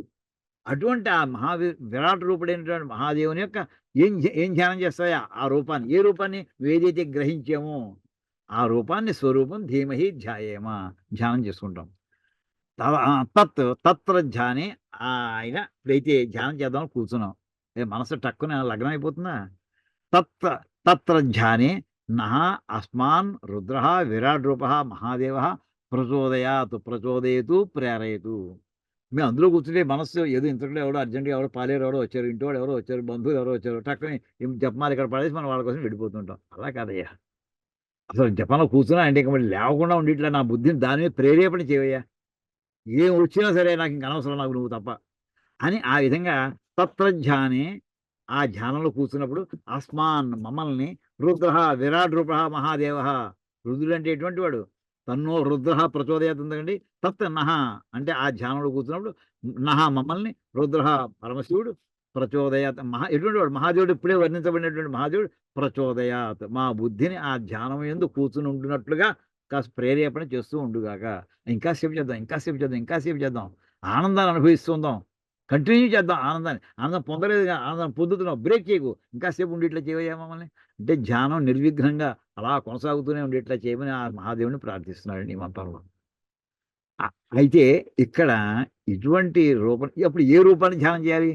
ఇక్కడ రూపం ఏం కనిపించలేదు మనకి. ఏదో విరాట్ రూపం ఉన్నారు అంతే. ఓ రూపము, 4 చేతులు, ఏదో ఇన్ని తలకాయలు, ఇన్ని చెవులు, ముక్కు, ఏదో ఆయుధాలు ఏవో ఉండాలి కదండి. ఈ వర్ణించినటువంటి శ్లోకాలు ఉన్నాయటండి, ధ్యాన శ్లోకాలు. ఒక్కొక్క మంత్రాన్ని ఒక్కొక్క ధ్యాన శ్లోకం కూడా ఉంది. అంటే ఆ మూర్తిని వర్ణించేది. అథ బిభ్రద్దోర్భిః కుఠారం మృగమయ మృగమభయవరౌ సుప్రసన్నో మహేశ ఇత్యాది ఆగమ ప్రసిద్ధ మూర్తిధరం రుద్రం ప్రార్థయతే. ఇది ఆగమ శాస్త్రంలో చాలా ప్రసిద్ధమైనటువంటి ఒక రూపం అండి. ఏ రూపం అంటే బిభ్రద్దోర్భి కుఠారం, 4 చేతులతోటి ఓ దాంట్లో కుఠారం గంటరగొడ్డలు పట్టుకున్నాడు. మృగం సారంగం అంటే మన లేడికలను పట్టుకున్నాడు. ఇంకోటి అభయం అభయహస్తాన్ని పట్టుకున్నాడు. వరం వరదహస్తం, మన వెంకటేశ్వర స్వామికి వరదహస్తం అండి. ఏమండి కొంతమంది ఇలా పైకి పెడితే ఏమో అభయహస్తం, కిందకి పెడితే ఏమో అది వరదహస్తం. ఇలాగా అభయ అంటే మొత్తం 4 కుఠారం 1, మృగం 2, అభయం 3, వరం 4. ఈ 4 హస్తాలతోటి ఉన్నటువంటి 4 దూర్భి 4 బాహువులతోటి 4 రకాల ముద్రలు చూపిస్తూ సుప్రసన్న, చాలా ప్రసన్నంగా ఉన్న, రౌద్రంగా లేడు ఈయన. సుప్రసన్న మహేష ఆ శ్లోకం అంతా ఏదైతే ఇది ఆగమ ఇత్యాది ఆగమ ప్రసిద్ధ మూర్తిధరం, ఇటువంటి ప్రసిద్ధం మూర్తిధరం అటువంటి రుద్రం ప్రార్థయతి. ఈ రకంగా పెట్టండి. తర్వాత మంత్రం అండి. ఓం తత్పురుషాయ విద్మహే మహాదేవాయ ధీమహి తన్నో రుద్ర ప్రచోదయాతు. ఇది అందరికి తెలుసండి. అంటే ఇక్కడ తత్పురుషాయ ఇంకన్నీ ఆల్మోస్ట్ సిమ్మెట్రికల్గా పెడుతుంటాయండి. కొంచెం కొంచెం చిన్న చిన్న తం ఆగమ ప్రసిద్ధం పురుషాకారం మహాదేవం జానీమహ. ఇక్కడ చూడండి, తత్పురుషాయ విద్మహే మహాదేవాయ. ఇక్కడ మహాదేవాయ చతుర్థి విభక్తిలో పదాలు కనిపిస్తూ ఉంటాయి, కానీ ద్వితీయ విభక్తి అర్థం చెప్పుకోమన్నారు భాష్యంలో. మహాదేవాయ అంటే మహాదేవం, మహాదేవుణ్ణి ధ్యాయామి. ధీమహి అంటే ధ్యాయేమ, ధ్యానం చేస్తాను. పురుషాయ అంటే పురుషుని కొరకు కాదు, పురుషుని అంటే పురుషాకారం అంటే ఒక రూపంలో ఉన్నట్టు సగుణ బ్రహ్మయ్య. తం ఆగమ ప్రసిద్ధం, ఆగమ శాస్త్రంలో చెప్పిన దాంట్లో ప్రసిద్ధమైనటువంటి ఏ రూపమో పురుష ఆకారం. మహాదేవం జానీమహ అంటే ఇందాక పొందేము, తెలుసుకోగలిగాం, గ్రహించగలిగాము, అంటే లభేమి పొందగలిగాము, అంటే దాన్ని ధ్యాయేమ. దాని తస్మిన్ ధ్యానే, ఆ ధ్యానంలో కూర్చున్నప్పుడు అస్మాన్ రుద్ర ప్రేరయతు, ఆయన ఆ క్షణంలో మమ్మల్ని ప్రేరేపణ చేయుగాక. ప్రేరేపణ అనేక రకాలు. ఆయన ఆ క్షణంలో ఆయన అనుగ్రహించి దర్శనం ఇవ్వచ్చు, లేకపోతే మనకి తెలియని అనంత కోటి విషయాలు ఉన్నాయి, వాటి జ్ఞానం ప్రసాదించవచ్చు, ఏదైనా చేయొచ్చు. ఆయన ఇష్టం. ఇంకా ఆయన ఆయన ఏం చదువుతుందో ఆయన ఏదైనా చేయొచ్చు. నేను ధ్యానంలో కూర్చుంటే మమ్మల్ని కాస్త ధ్యానంలో కూర్చోవడానికి వీలుగా ముందర ప్రేరేపణ చేసి అక్కడి నుంచి నీ ఇష్టం అయ్యా అని అర్థం వస్తుందండి. దీనికి ఏం చేయాలట? బీజాపూర గదేక్షు కార్ముక ఆగమ ప్రసిద్ధ మూర్తిధరం వినాయకం ప్రార్థయతే. ఇక్కడ బీజాపూర అంటే జామకాయ అండి. బీజాపూర గద ఇక్షు కార్ముకం ఇవన్నీ చేతుల్లో పట్టుకునేటువంటి ఏమండి. ఇవన్నీ ఈ ఆగమ ప్రసిద్ధ మూర్తిధరం, ఇవన్నీ ఈ రకంగా ఆగమ శాస్త్రంలో ప్రసిద్ధమైనటువంటి ఈ మూర్తి ఏదైతే ఉందో ఆ వినాయకం ప్రార్థయితే. ఆయన వినాయకుడు అంటే మామూలుగా వినాయకుడు అంటే గణపతి అనే అర్థం ఒకటే కాదండి. వినాయకులు అంటే చిన్న చిన్న నాయకులు, దేవతా గణాల్లో వాళ్ళు స్క్వాడ్రన్ లీడర్స్ లాగా అనుకోవచ్చు. వీళ్ళు కూడా మన విఘ్నాలు కలిగించేటటువంటి నాయకులు వీళ్ళందరూ కూడా. అంతే జాగ్రత్తగా ఉండాలి. వినాయకుడు మాట ఇళ్లలో కొన్ని చోట్ల వాడేది అక్కడ నెగిటివ్ కాన్సెప్ట్లో వస్తుందండి. అంటే ఇళ్లలో మనకు ఉంటూ మనం చేసిన పాపాలకి ఫలాలను ఇచ్చేటటువంటి వాళ్ళు వినాయకులు ఉంటారు. అలాంటి వాళ్ళని శాంతించవని కోరుకోవడానికి ఇలాంటి కొన్ని మంత్రాలు ఉంటాయండి. తర్వాత ఇంతవరకు చెప్పిందేమో మహాదేవుడికి వెయ్యేయండి, రెండు మంత్రాలు. పురుషస్య ఒకటి, తత్పురుషాయ. తర్వాత చూడండి, తత్పురుషాయ విద్మహే వక్రతుండాయ ధీమహి తన్నో దంతి ప్రచోదయాతు. ఇక్కడ గజ సమాన వక్రత్వేన దీర్ఘస్య తుండస్య రత్న కలశాది ధారణార్థం వక్రత్వం. ఆయన తొండం వంకరగా ఎందుకు ఉంది అంటేనండి, మనం వక్రతుండ మహాకాయ కోటి సూర్య సమప్రభ అని చెప్తాం కదండి. అంటే ఏంటంటే ఆ పక్కనే ఆయనకి అభిషేకం చేయడం కోసం లేకపోతే పానీయం కోసం మనం చెంబుతోటి ఎలాంటి పానీయం ఎందులో పోసామంట, రత్న కలశాలతో పోసి ఉంచాం అనుకోండి, ఊహించుకోండి, భావించుకోండి, తప్పే ఉందండి, భావదారిద్ర్యం ఎందుకు. అటువంటి రత్న కలశాన్ని ఆయన ఎదురుగుండా పెట్టాం, అందులో మంచినీళ్ళు పోసాం. ఆ మంచినీళ్ళ పాత్రను ఆయన పట్టుకోవడం కోసం అని ఆ తొండాన్ని వంకరగా తిప్పి పట్టుకున్నట్టండి. అందుకోసం ఆయన తొండం వంకరట.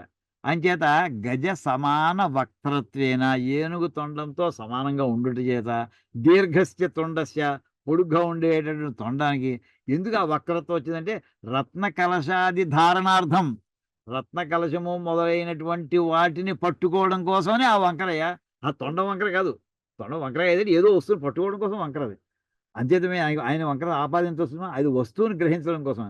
అటువంటి ఎవరినైతే దంతి అంటే మహాదంత, పెద్ద పెద్ద కూరలు మన దంతములు కలిగినటువంటి గణపతి. ఇంక మిగతా అన్ని కూడా సేమ్ అనమాట. ఇక్కడ చెప్పాం చతుర్థి విభక్తికి ద్వితీయ విభక్తి అంటే తత్పురుషాయ అంటే తత్పురుషం విద్మహే వక్రతుండం ధీమహి. అటువంటి ఆ విరాట్ రూపంలో ఉండేటటువంటి వక్రతుండుడైనటువంటి వంకరగా ఉండేటువంటి తొండం కలిగినటువంటి ఎవరిని, దంతి అంటే దంతములు కలవాడు. దంతములు కలవాడంటే పొడుగుపాటి దంతములు కలిగినటువంటి విఘ్నేశ్వరుడు. అటువంటి ఆయన మమ్మల్ని ప్రచోదనం చేయుగాక, ప్రేరేపణ చేయుగాక ధ్యానములో అని చెప్పి తర్వాత ఆ, అంటే దీనివల్ల ఏమిటంటే దంతి మహాదంత అని అది అది అయిపోయింది. ఇంకా ఇదే రకంగా మనకి ఇందాక చెప్పినటువంటి వాక్యాలు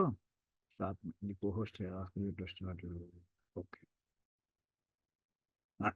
ఇక్కడ ఇప్పుడు మనకి ఆంధ్ర పాఠంలో వచ్చేటటువంటి కొన్ని కొన్ని మంత్రాలు ఉన్నాయి కదండి, దానికోసం మళ్ళీ ప్రారంభించారు ఆయన. ఈ మంత్రాలు కొన్ని అక్కడ ఉన్నాయి, అంతవరకు వాళ్ళ భాషని చెప్పేశారు, వాళ్ళకి మిగతా మంత్రాలు లేవు. ఇక్కడ మన కోసమని ఊర్ధ్వం ఇత ఊర్ధ్వం ఏక ఏక ఏకాదశభి గాయత్రి, ఇందాక చెప్పినాము 6 మంత్రాలు, ఇక్కడ 11 గాయత్రి మంత్రములతోటి పునః బ్రహ్మ సాక్షాత్కార ద్వారభూతా తత్త అంగోక్త దేవతా ముముక్షు అభ్యర్థయతే. అంటే ఏంటంటే ఇక్కడ ఇదే 11 రకాల వాక్యాలు ఉన్నాయి. ఈ 11 వాక్యాలు ఎటువంటివి కూడా లోపల పరబ్రహ్మ సాక్షాత్కారానికి లోపల వెళ్ళడానికి గడప దగ్గర ఉన్నటువంటి మంత్రాలు ఉంటాయి, ద్వారభూతములు. అది దాటేమో లోపలికి పరబ్రహ్మ దగ్గర చేరిపోయినట్టే. అంటే ఇది అత్యంత ప్రధానమైనటువంటి వీటిని ఉపాసన చేసుకుంటే పరబ్రహ్మ ప్రాప్తి కలుగుతుంది అని చెప్పడం అండి. గడప ఉందా గడప లేదా అని కాదండి అక్కడ అర్థం. అత్యంత దీని ఉపాసన ద్వారా పరబ్రహ్మని పొందడానికి మనకు అవకాశం కుదురుతుంది. అటువంటి ఆ దేవతలందరూ కూడా ముముక్షు, మోక్షము కావాలనుకునేవాడు ఈ మంత్రాలతోటి అభ్యర్థ్యతే, ఆ దేవతామూర్తిని కోరుకుంటూ ప్రార్థన చేస్తున్నాడు. తత్ర ఆదౌ విశ్వరూపధరం రుద్రం ప్రార్థయతే. ఇందాక చెప్పిన మళ్ళీ విశ్వరూపుడైనటువంటి ఆ రుద్రుని ప్రార్థన. పురుషస్య విద్మ, ఇందాక చెప్పినటువంటిది మళ్ళీ వస్తుందండి. పురుషస్య విద్మ సహస్రాక్షసి, ఆ మంత్రం చెప్పాలి కదా, అక్కడ రిపీట్ అయింది, డూప్లికేట్ అయింది, మళ్ళీ దాన్ని చెప్పి వస్తున్నారండి. అంచేత విశ్వతశ్చక్షురిత్యాది మంత్రోక్తో విరాట్ పురుష సహస్రాక్షస్య పురుషస్య స్వరూపం, ఆ మంత్రం యాజ్ ఇట్ ఇది అదేనని అర్థం. అలా దానికి ఏమి ప్రార్థన ధ్యాన శ్లోకం ఉంటే అది కూడా చెప్పారు. అలాగే తత్పురుషాయ విద్మహే మహాదేవాయ ధీమహి ఇప్పుడు మనం చెప్పుకున్నాం, తన్నో రుద్ర ప్రచోదయాత్. సర్వత్ర గాయత్రి మంత్రేషు బహుళం లింగాది వ్యత్యయ. ఇక్కడ తత్పురుషాయ అంటే తమ ఆగమ ప్రసిద్ధం పురుషాకారం మహాదేవం జానీమః ధ్యాయేమ, తస్మిన్ ధ్యానే అస్మాన్ రుద్ర ప్రేరయతు. ఇందాక చెప్పినట్టు అర్థం వస్తుందండి. ఇక్కడి వక్రతుండాయి కూడా అదే వస్తుందండి ఇక్కడ. అంచేత గజ సమాన వక్రతే దీర్ఘస్య తొండస్య అది వస్తుందండి. ఇక్కడి నుంచి ఇక్కడ ఇంతవరకు ఇందాక ద్రావిడ పాఠంలో లేనటువంటి వాక్యాలు ఇక్కడి నుంచి ప్రారంభమవుతున్నాయి, ఇక్కడ వీరు రాస్తున్నారండి. నందికేశ్వరం ప్రార్థయితే, నందీశ్వరుడికి. తత్పురుషాయ విద్మహే చక్రతుండాయ ధీమహి తన్నో నంది ప్రచోదయాదు. తత్ యం పరమశివ వాహన రూపం నందికేశ్వరం వయం విద్మహే ధీమహి. అంటే మేము పరమశివునికి వాహన రూపంగా ఉండేటటువంటి నందీశ్వరుణ్ణి మన నందీశ్వరుడు అంటాం, గ్రంథంలో నందికేశ్వరుడు అంటున్నారు. నందికేశ్వరుడు నోమని మనకి నందికేశుడు అంటుంటాం, నందికేశుడు నోము అంటుంటాం. నందికేశుడు అది కరెక్ట్ పదమే. నంది ప్లస్ నందిక అంటే చిన్న నంది అని అర్థం అండి. కా ప్రత్యయం వాడితే చిన్న అని అర్థం అండి. రాధా రాధిక, బాల బాలిక, బాలిక అంటే ఇంకా చిన్నపిల్లని. అయితే నందికేశ్వరం వయం విద్మహే అంటే ఆయన మేము గ్రహించగలిగాం. ఇప్పుడు ఏం చేయాలి, ధ్యానం చేస్తాం. కథం భూతం పురుషాయ అంటే పురుషం, చతుర్థికి ద్వితీయం రాస్తున్నాం కానీ పురుషం కామరూపిత్వాత్ జాతు జాతుచి స్వేచ్ఛయా తిర్యక్త్వం పరిహాయ ఆయన మామూలుగా ఎద్దు రూపంలో ఉన్నారు, వృషభ రూపంలో ఉన్నారు. అది ఆయన కామరూపి. ఆయన చేత తిర్యక్త్వం పరిహాయ ఆయన కామరూపం. అయ్యా నువ్వు ఆ ఎద్దు రూపం పక్కన పెట్టు, నువ్వు దేవతగా నాకు కనిపిస్తావు. ఏమి ధృత దివ్య పురుష విగ్రహం దేవతా రూపంలో నాకు కనిపిస్తావయ్యా, నాకు అలా కోరిక చూద్దామని. అందుచే ఆ రూపంలో నువ్వు కనిపించి పునః చక్రతం అటువంటి అయితే అసలు నీకు సామాన్యంగా ఉన్నటువంటి పునః చక్రతుండాయ చక్రతుండం చక్రమేవ తుండం యస్య ఆయన మూతి గుండ్రంగా ఉంటుంది. అందుచేత చక్రము వలె గుండ్రంగా ఉండి మూతి కలిగినటువంటి ఆ నందీశ్వరుడు అనమాట. అటువంటి అది ఎలా ఉందిరా ఎంత గుండ్రంగా అంటే యథా చక్రాయుధం విష్ణు ప్రయుక్తం సముద్ర సముద్య సముద్ర రక్షాంసి హంతి అంటే విష్ణుమూర్తి ప్రయోగించేటటువంటి చక్రం గుండ్రంగా ఉండే చక్రం రాక్షసులందరినీ ఎలా అయితే చంపుతూ ఉంటుందో అటువంటి ఆ విష్ణు చక్రం గుండ్రంగా ఎలా ఉంటుందో తథా స్వారూఢ పరమశివస్య రక్షోభి సహ సంగర ప్రసంగే ఈయన శివుడు కూడా రాక్షసులతో యుద్ధంలో చేసేప్పుడు ఆయన ఈ యుద్ధం చేసే సమయంలో స్వముఖేన తాను అత్తి ఈయన ఏం చేస్తాడంటే నందీశ్వరుడు ఆ కోపంలో వాహన రూపంలో శివుణ్ణి మోస్తూ ఈయన కూడా యథాశక్తి యుద్ధం చేసేప్పుడు తన నోటితోటి వాళ్ళని కొరికి చంపుతట్టండి. సంగర ప్రసంగే రాక్షసులతోటి యుద్ధం జరిగిన కొన్ని సందర్భాలు స్వముఖేన తాను అత్తి తాను తినేస్తాడు ఈయన, లోపల గుటకాయ స్వాయి చేయడమే. అటువంటి అటువంటి అంటే భయంకరమైనటువంటి యుద్ధశక్తి కలిగినటువంటి గుండ్రటి ముఖం కలిగినటువంటి ఈ నందీశ్వరుడు మమ్మల్ని ప్రేరేపణ చేయగా తత్స నంది అంటే నంది నహా ప్రచోదయాత్. ఇంకా మామూలు ఇవన్నీ కామన్గా వెళ్ళిపోతుంటాయి అనుకోండి. ఇంకా షడాననం ప్రార్థయితే ఇంకా షణ్ముఖుడు అంటే మనకి కుమారస్వామి.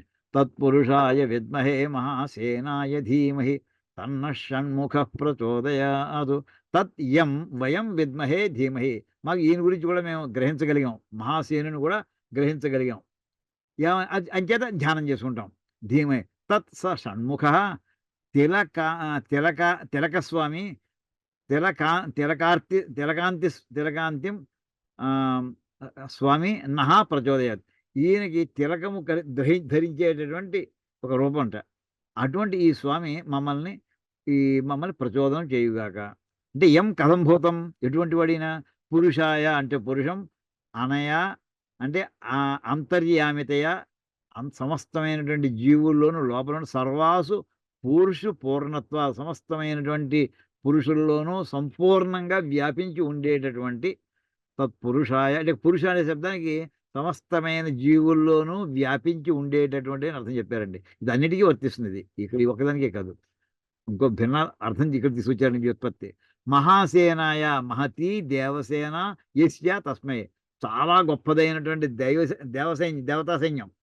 ఈ దేవతా సైన్యాధ్యక్షుడు ఈయన, కమాండర్ ఇన్ చీఫ్ దేవతలకి. అంచేత ఎవరికైతే చాలా గొప్పదైనటువంటి దేవత రూపంలో ఉండేటటువంటి సైన్యం ఉన్నదో అటువంటి ఆ మహాసేనుడికి మేము నమస్కారం చేసుకుంటాము. ఏమండి అతం ఇత్యర్థ ఆయన మేము ధ్యానం చేసుకుంటాము. ఆయన మమ్మల్ని ప్రేరేపణ చేయగాక ఈ ధ్యానం చేసే సమయంలో. ఎటువంటి వాడైనా తన్నహ షణ్ముఖ 6 ముఖాలు కలిగినటువంటి వాడు. ఇక్కడ షణ్ముఖ అనే మాటకు ఒకటి అర్థం తోస్తోందండి సైంటిఫిక్గా. అనంత కోటి వస్తువులు ఉన్నాయి ప్రపంచంలో, ఎవరు లెక్క పెట్టలేం. ఎన్ని వస్తువులు ఉన్నాయంటే ఎవరు లెక్క పెట్టగలడు? ఇవన్నీ ఎలా తయారయ్యాయంటే ఫిజిక్స్ న్యూక్లియర్ ఫిజిక్స్ ప్రకారం చెప్తాను, కొంతవరకు చాలా దూరం వచ్చేస్తుంది. అనంత కోటి వస్తువులకి ఆధారం ఏమిటయ్యా? ఒక్కొక్క వస్తువుకి దాని రిప్రజెంటేటివ్ మాలిక్యూల్ ఉంటుందండి. అనంత కోటి మాలిక్యూల్స్ ఉంటాయి. ఇప్పుడు ప్లాస్టిక్ కావచ్చు, ఏదైనా కావచ్చు, ప్రతి వస్తువుకి ఒక మాలిక్యూల్ ఉండి తీరాలి. అనంత కోటి మాలిక్యూల్స్. అయితే మాలిక్యూల్స్ వెరైటీస్ అండి చెప్తున్నది, కౌంట్ కాదు. టోటల్ నెంబర్ ఆఫ్ మాలిక్యూల్స్ ఎన్ని అడగట్లేదు, వెరైటీస్ ఎన్ని. అనంత కోటి వస్తువులు ఉన్నాయి, అనంత కోటి వెరైటీస్ మాలిక్యూల్స్ ఉంటాయి. అయితే ఇన్ని మాలిక్యూల్స్ ఫార్మ్ అవ్వడానికి ఇన్ని అనంత కోటి యాటమ్స్ అక్కర్లేదండి. వీటన్నిటికి 129 131 మనకి మ్యాండల్ పీరియాడిక్ టేబుల్ లిస్ట్ ఇస్తాడండి. అన్ని యాటమ్స్ 120 ఉదాహరణ మనం అనుకుందాం, 130 అనుకుందామండి కాసేపు. 130 రకాలు మాత్రమే ఉన్నాయి యాటమ్స్ అనుకుంటే, ఈ 130 రకాల యాటమ్స్ తోటి అనంత కోటి మాలిక్యూల్స్ తయారు చేయొచ్చండి. అది విచిత్రం. రకరకాల కాంబినేషన్. పాళ్ళు వేసామంటుంటారా, దీపావళికి చిచ్చుబుడ్లు కట్టేప్పుడు అదే మతాబాలు చేసేప్పుడు పాళ్ళు వేస్తున్నాం. సూర్యగారు ఎంత, గంధకం ఎంత, ఇంకోటంతా బొగ్గు ఇంత అంటూ వేస్తూ ఉండేవాడు. అలాగే వీడి పాళ్ళు ఎంతనే కలపచ్చు. 1:2 1:3 వేసుకో, అది ఇంకో వస్తువు అవుతుంది. ఇలాగ ఉన్న 130 రకాలు పెట్టిన ఫండమెంటల్స్ని యాటమ్స్ అని అనుకునేవారండి. యాటమ్ అనే మాటకి ఒరిజినల్గా అర్థం ఏంటంటే అభేద్యము, దాన్ని నువ్వు పగలగొట్టలేవు అని అర్థం అనుకునేవారండి పూర్వం. కానీ కొన్నాళ్ళకి ఏమైందంటే అది పగలగొట్టచ్చు అని తేలింది. పగలగొట్టదు లోపల అంటే గొల్ల అనమాట. దాని లోపల ఒక న్యూక్లియస్ ఉంటుంది. ఏమండి ఆ న్యూక్లియస్ పెద్ద ముద్ద ఉంటుంది, దాని చుట్టూ ఆర్బిట్స్ ఎలక్ట్రాన్స్ తిరుగుతాయి. అంటే ఈ 130 రకాల పదార్థాలే ఫండమెంటల్ అనుకుంటే కొన్నాళ్ళు అది కాదయ్యా, వాటి లోపల ఇంకా కొన్ని పార్టికల్స్ ఉన్నాయి. ఒక న్యూక్లియస్ ఉంటుంది, ఆ న్యూక్లియస్లో మళ్ళీ దాన్ని కూడా పగలగొట్టచ్చు. ఓ న్యూట్రాను, ఒక ప్రోటాను, ఒక ఎలక్ట్రాను అనుకోండి. బేసిక్గా ఈ 3 రకాల వస్తువులతోటి ఈ రకరకాల కాంబినేషన్స్లో 2 ప్రోటాన్లు అయితే ఇలాగ 3 ప్రోటాన్లు కూడా అలా మొత్తం మీద 130 రకాలకి కూడా ఆధారం ఏంటంటే ఈ 3 అనుకుందామండి. మూడో కాదు ఇంకో ఐదో ఉంటాయి. ఈ 3 పదార్థాలు మూలకములు అన్నారండి. ఈ 3 ఇంక పగలగొట్టలేమో అని కొన్నాళ్ళు అనుకున్నారు. కానీ ఈ 3 రకాలని కూడా పగలగొట్టొచ్చని తేలిందండి. ఎన్ని రకాలవుతాయి? 46 రకాలు వస్తాయని చెప్పారండి. వాటిని ఏమన్నారంటే సబ్ న్యూక్లియర్ పార్టికల్స్ అన్నారండి. సో ఈ 46 ఇంక ఫండమెంటల్ ఏమో, ఇంక దానికంటే ఇంక దానికి చిన్నది ఉండదేమో అనుకుంటే, కొన్నాళ్ళు పోయిన తర్వాత 30 ఏళ్ల క్రితం, 40 ఏళ్ల క్రితం ఏమన్నారంటే, లేదు ఈ 46 రకాలకి కూడా ఒక 6 రకాలు ప్రధానమైనటువంటివి అని చెప్పారండి. 6 పేరేంటంటే క్వార్క్స్ అని పేరండి. క్వార్క్. ఈ 6 రకాల యొక్క కాంబినేషన్స్ తోటి మొత్తం ఈ 46 రకాలు తయారవుతాయి. ఈ 46 రకాల యొక్క కాంబినేషన్స్ తోటి ఆ 3 రకాలు తయారవుతాయి. ఆ 3 రకాల యొక్క కాంబినేషన్స్ తోటి 130 రకాల యాటమ్స్ తయారవుతాయి. ఆ 130 రకాల యాటమ్స్ తోటి అనంత కోటి మాలిక్యూల్స్ తయారవుతాయి. ఈ 6 అని చెప్పారండి. అంటే ఇంకా అయితే దీనికంటే ఇంకొక్కటి మాత్రమే లోపల ఉండిపోయింది. ఈ 6 ఫండమెంటల్ అంటావా? ఇంకా దీని కింద లోపల ఏమైనా ఉందంటావా? ఉంది, ఒక్కటే. ఈ మధ్య చెప్పాడంటే ఒకతను స్టీఫెన్ హాకింగ్ అని, ఈ 6 కూడా మూలంగా ఒక్కటే ఉందయ్యా, దానికి ఏం పేరిటావు? సంథింగ్ అన్నాడు. సంథింగ్ అది అది అంతేనయ్యా, ఏదో నేను చెప్పలేను, అనిర్వచనీయం. మనకి నారాయణ పరో వ్యక్త, అవ్యక్తం, అది చెప్పలేను దాని గురించి నేను అన్నట్టుగా. అది అక్కడ పరమాత్మ నారాయణుడు ఒక్కడే ఉంటాడు అని చెప్పి దాన్ని ఏమంటామంటే, ఇప్పుడు మనకి ఎక్స్రేస్ అన్నారనుకోండి, ఎక్స్రే అని ఎలా వచ్చింది పేరు? ఆ మేడం క్యూరీ ఆ వేళ చూస్తుంటే అందులో కొన్ని కిరణాలు బయటకు వచ్చినట్టు కనిపించింది. ఈ కిరణాలకు ఏం పేరు పెడదాం అంది. ఏదో సమ్ ఎక్స్ అని పెట్టండి అన్నారు. సమ్ ఎక్స్ అని కాస్త ఎక్స్రే అయిపోయింది అప్పటి నుంచి. అది సమ్ ఎక్స్ కాస్త ఎక్స్రే అయిపోయిందండి. అది అనుకుని పెట్టినటువంటి పేరేం కాదు, దానికి పేరేం కాదు అది.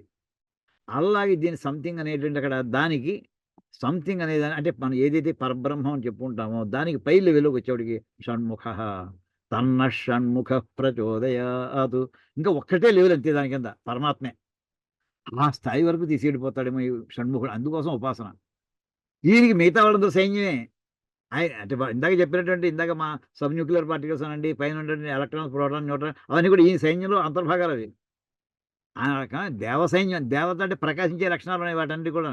ఛార్జ్డ్ పార్టికల్స్ అండి అవన్నీ కూడా. అటువంటి ఈ పదాలన్నీ కూడా చక్కగా సమన్వయం కుదిరేటటువంటి పదం మహాసేన షణ్ముఖ అనేటువంటి పదం సరిగ్గా న్యూక్లియర్ ఫిజిక్స్లో లేటెస్ట్ టాపిక్స్ మ్యాచ్ అవుతుందండి ఇది. ఇంకా మిగతా అంతరార్థానికి ఏమో తెలుసుకోవాలి ఇంకా ఎక్కడైనా ఒకటి తర్వాత. ఇంకా తర్వాత అండి, తత్పురుషాయ విద్మహే సువర్ణ పక్షాయ ధీమహి తన్నో గరుడ ప్రచోదయాతు. ఇక్కడ స్పష్ట అయం మంత్ర, ఇంక వ్యాఖ్యానం రాయడం మానేశారు. ఏం చేయాలి? సువర్ణ పక్షాయ అంటే బంగారపు రంగులో ఉండేటటువంటి రెక్కలు కలిగినటువంటి గరుత్మంతుణ్ణి మేము ధ్యానం చేస్తాము. మిగతా భాష్యం అంత సేమే. అంచేత గరుడు మమ్మల్ని ప్రేరేపణ చేస్తూ ఉండుగాక. స్పష్టహాయమ. అలాగే బ్రహ్మ ప్రార్థ్యతే, ఇంకా చతుర్ముఖ బ్రహ్మ చెప్తాడండి. వేదాత్మనాయ విద్మహే హిరణ్య గర్భాయ ధీమహి తన్నో బ్రహ్మ ప్రచోదయాతు.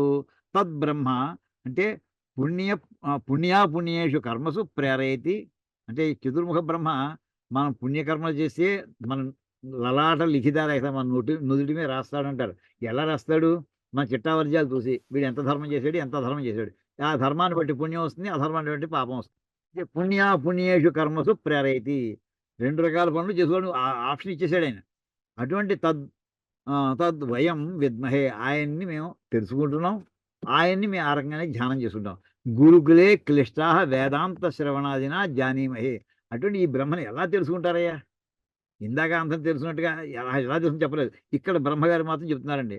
గురుకులే అంటే ఎలా తెలుసుకుంటే, గురుకులంలో వేదాధ్యయనం చేసేవాడు క్లిష్ట అంటే చాలా కఠినమైనటువంటి పద్ధతులతోటి వేదాంత శ్రవణాదిన, వేద శ్రవణాదినా కాదండి, వేదాంత ఉపనిషద్ వాక్యాలని సమన్వయం చేసుకుని బ్రహ్మసూత్రాలు అధ్యయనం చేసి వాటిని మధించి అన్వయం చేసుకుని వాటి ద్వారా జానీమహే, మేము పరబ్రహ్మని తెలుసుకుంటున్నామయ్యా. జ్ఞాత్వాచ, తెలుసుకున్నాక ఏం చేస్తున్నాం? నిధిధ్యాసన నిధిధ్యాసనార్థం ఆ, ఉమ్, అర్ధత్వయ సతతం ధీమహి. దాన్ని నిధిధ్యాస అనే పదం కూడా నిధిధ్యాస కాదండి, ని దిధ్యాస. ఈ నీ దగ్గర బ్రేక్ చేసుకోండి, నీ ఉపసర్గ. దిధ్యాస అంటే ధ్యాతం ఇచ్చా దిధ్యాస, ధ్యానం చేద్దామనే కోరిక. ఇప్పుడు ఎలా ఎంఎస్సీ అయిపోయింది, పిహెచ్డికి వెళ్ళాడు అంటే అదేంటి, పిహెచ్డి చేద్దామని అప్పుడు వచ్చేసిందా, రీసెర్చ్ చేద్దామని దిగాడు. ఆ చేద్దామని దిగడం దిధ్యాస అండి. ఇంకా ఆఖరి ఆల్మోస్ట్ ఫైనల్ ఇయర్లోకి వచ్చాక పిహెచ్డి ఇంకా థీసిస్ సబ్మిట్ చేయాలి. అప్పుడు నితాంతం ఇంకా దాని మీద కూర్చుంటాడు, ఇంకా థీసిస్ రాయడం మీద. అది నితాంతం దిధ్యాస, అప్పుడు అసలు డైవర్షన్ కుదరదు. ఆ రకంగా చేయడం కోసమని ఆ రకంగా చేసుకుంటూ ధీమహి ధ్యానం చేస్తూ ఉంటాము. అఖండం తదేవ అహం ఇది. చివరికి ఎంతవరకు అయ్యా, చివరికి అహం బ్రహ్మాస్మి అని చెప్పేంత వరకు అండి. తదేవ అహం ఇది దివానిశం ధ్యాయామహ. రాత్రింబగళ్ళు అదే ధ్యాసతో ఉంటాం, అదే ధ్యానం చేస్తుంటాం. ఏమండి, తత్ కథం భూతం, ఇంకా ఎటువంటిది, వేదాత్మనాయ వర్ణం వ్యత్యేన వేదా వేదాత్మకాయ అంటే వేద స్వరూపుడైనటువంటి, అంటే వేదంలో చెప్పబడినటువంటి వేదమే స్వరూపం ఆయనకి. ఇంకోటి ఎలా చెప్పారంటే శాఖో శాఖ ఉపశాఖ ఉపేత సర్వదేవతా స్వరూపం ఇత్యర్థ.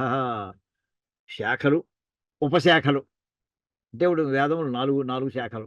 వేదం అనే పెద్ద వృక్షం ఉందనుకుంటే, కల్పవృక్షం అనుకుంటే దాని 4 శాఖలు. దాని మళ్ళీ ఎన్ని ఉపశాఖలు, ఋగ్వేదానికి 21 ఉపశాఖలు, యజుర్వేదానికి 101, సామవేదానికి 1000, అథర్వవేదానికి 9, మొత్తం అంతా 1131 మనం ఎప్పుడు చెప్పుకుంటూ ఉంటాం. ఈ 1131 ఉపశాఖలు. 4 ఏమిటంటే 4 వేదాలు. అలాగే శాఖ ఉపశాఖ ఉపేత, వీటన్నిటిలో సర్వవేద స్వరూపం ఎంత కలిసి ఉంటుందంటే సమగ్రమైనటువంటి టోటల్ వేదిక నాలెడ్జ్ అంతా ఏదేందో అదే ఆయన రూపం అయ్యా. అటువంటి ఆ రూపం కలిగినటువంటి హిరణ్య గర్భాయ చతుర్ముఖ బ్రహ్మస్వరూపం ఇత్యర్థ. చతుర్ముఖ బ్రహ్మస్వరూపంలో ఉండేటటువంటి వేద హిరణ్య గర్భయో ఉపలక్షణగతేన సర్వాత్మకం ఇది. అంటే ఇక్కడ వేదం అని చెప్పారు, వేద స్వరూపం అన్నారు, మరి హిరణ్య గర్భుడు అంటే రెండు కూడా ఆయనకు సిద్ధిస్తాయ్యా. అటువంటి అంటే సర్వస్వరూపుడు, ఆయన లేనటువంటి వస్తువు లేదు, సర్వాత్మకం, అన్నిటినీ తనలో ఉంచుకుంటాడు, అన్నిటిలోనూ తాను ఉంటాడు అని అర్థమయ్యా. అటువంటి ఆ పరబ్రహ్మను సేయం అది సా ఇయం పరమగాయత్రి. అటువంటి దాన్ని మేము ధ్యానం చేసుకుంటాము అని చెప్పి ఇంతవరకు ఆ భాష్యం వాటికి లభించిందండి మనకి. ఇంకా తర్వాత నిధనపతయ నమః ఇవన్నీ కూడా ఇంకా తర్వాత ఉన్నాయి. ఈ రకంగా గాయత్రిలో అంటే ఇవన్నీ కూడా ఈ రకరకాల రుద్రగాయత్రి అని, షణ్ముఖ గాయత్రి అని ఇవన్నీ చెప్పుకుంటూ ఉంటారు. వీటి భాష్యం అంతా ఎందుకు చెప్పుకుంటున్నాం అంటే, ఇది నమక భాగం అయిపోయిన తర్వాత మామూలుగా మనం పారాయణ చేసిన తర్వాత ఈ వాక్యాలు కూడా చదవడం ఉంది. లేదా మహాన్యాసంలో కొన్ని వస్తూ ఉంటాయి. అంటే అత్యంత ప్రధానమైనటువంటి కొన్ని వాక్యాలు కొన్ని వందల సార్లు చదివేస్తూ ఉంటాం. వాడు అంత ఒక్క పదానికైనా ఇప్పుడు మనం అర్థాలు చెప్పుకోలేదు. గణానంతా చూడండి ఎంత విస్తారమైనటువంటి భావాలు లోపల ఉన్నాయో అసలు. అలాగే యో రుద్రో అగ్ని చూడండి, పరమశివుని యొక్క విశ్వరూపాన్ని వర్ణించేటటువంటి మంత్రం అది. వాటికి వినియోగం చూడండి, ఎంత రుద్రహోమం చేసినా కానీ ఈ మంత్రంతో హవిస్సు వేయకపోతే నువ్వు ఆజ్యంతో నమ్మకంపగా చెయ్యి, కానీ ఈ మంత్రాన్ని మాత్రం ప్రత్యేకంగా హవిస్సుతో చెయ్యి అని చెప్పి భాష్యం చూసాం. అపూర్వమైనటువంటి విషయాలు ఇవాళ మనకి ప్రశంసలు జరిగింది. పరమేశ్వరుని అనుగ్రహం అంటే ఇక్కడతో ఆపుకుందాం ఈ పూటకి. తర్వాత మిగతా తర్వాత చూద్దాం. ఓం కాయేన వాచ మనసేంద్రియైర్వా బుద్ధ్యాత్మనా వా ప్రకృతి స్వభావాత్ కరోమి యద్యత్ సకలం పరస్మై నారాయణాయేతి సమర్పయామి. హరి ఓం తత్సద్. బ్రహ్మార్పణమస్తు. శ్రీ సీతారామార్పణమస్తు. ఓం తత్సత్.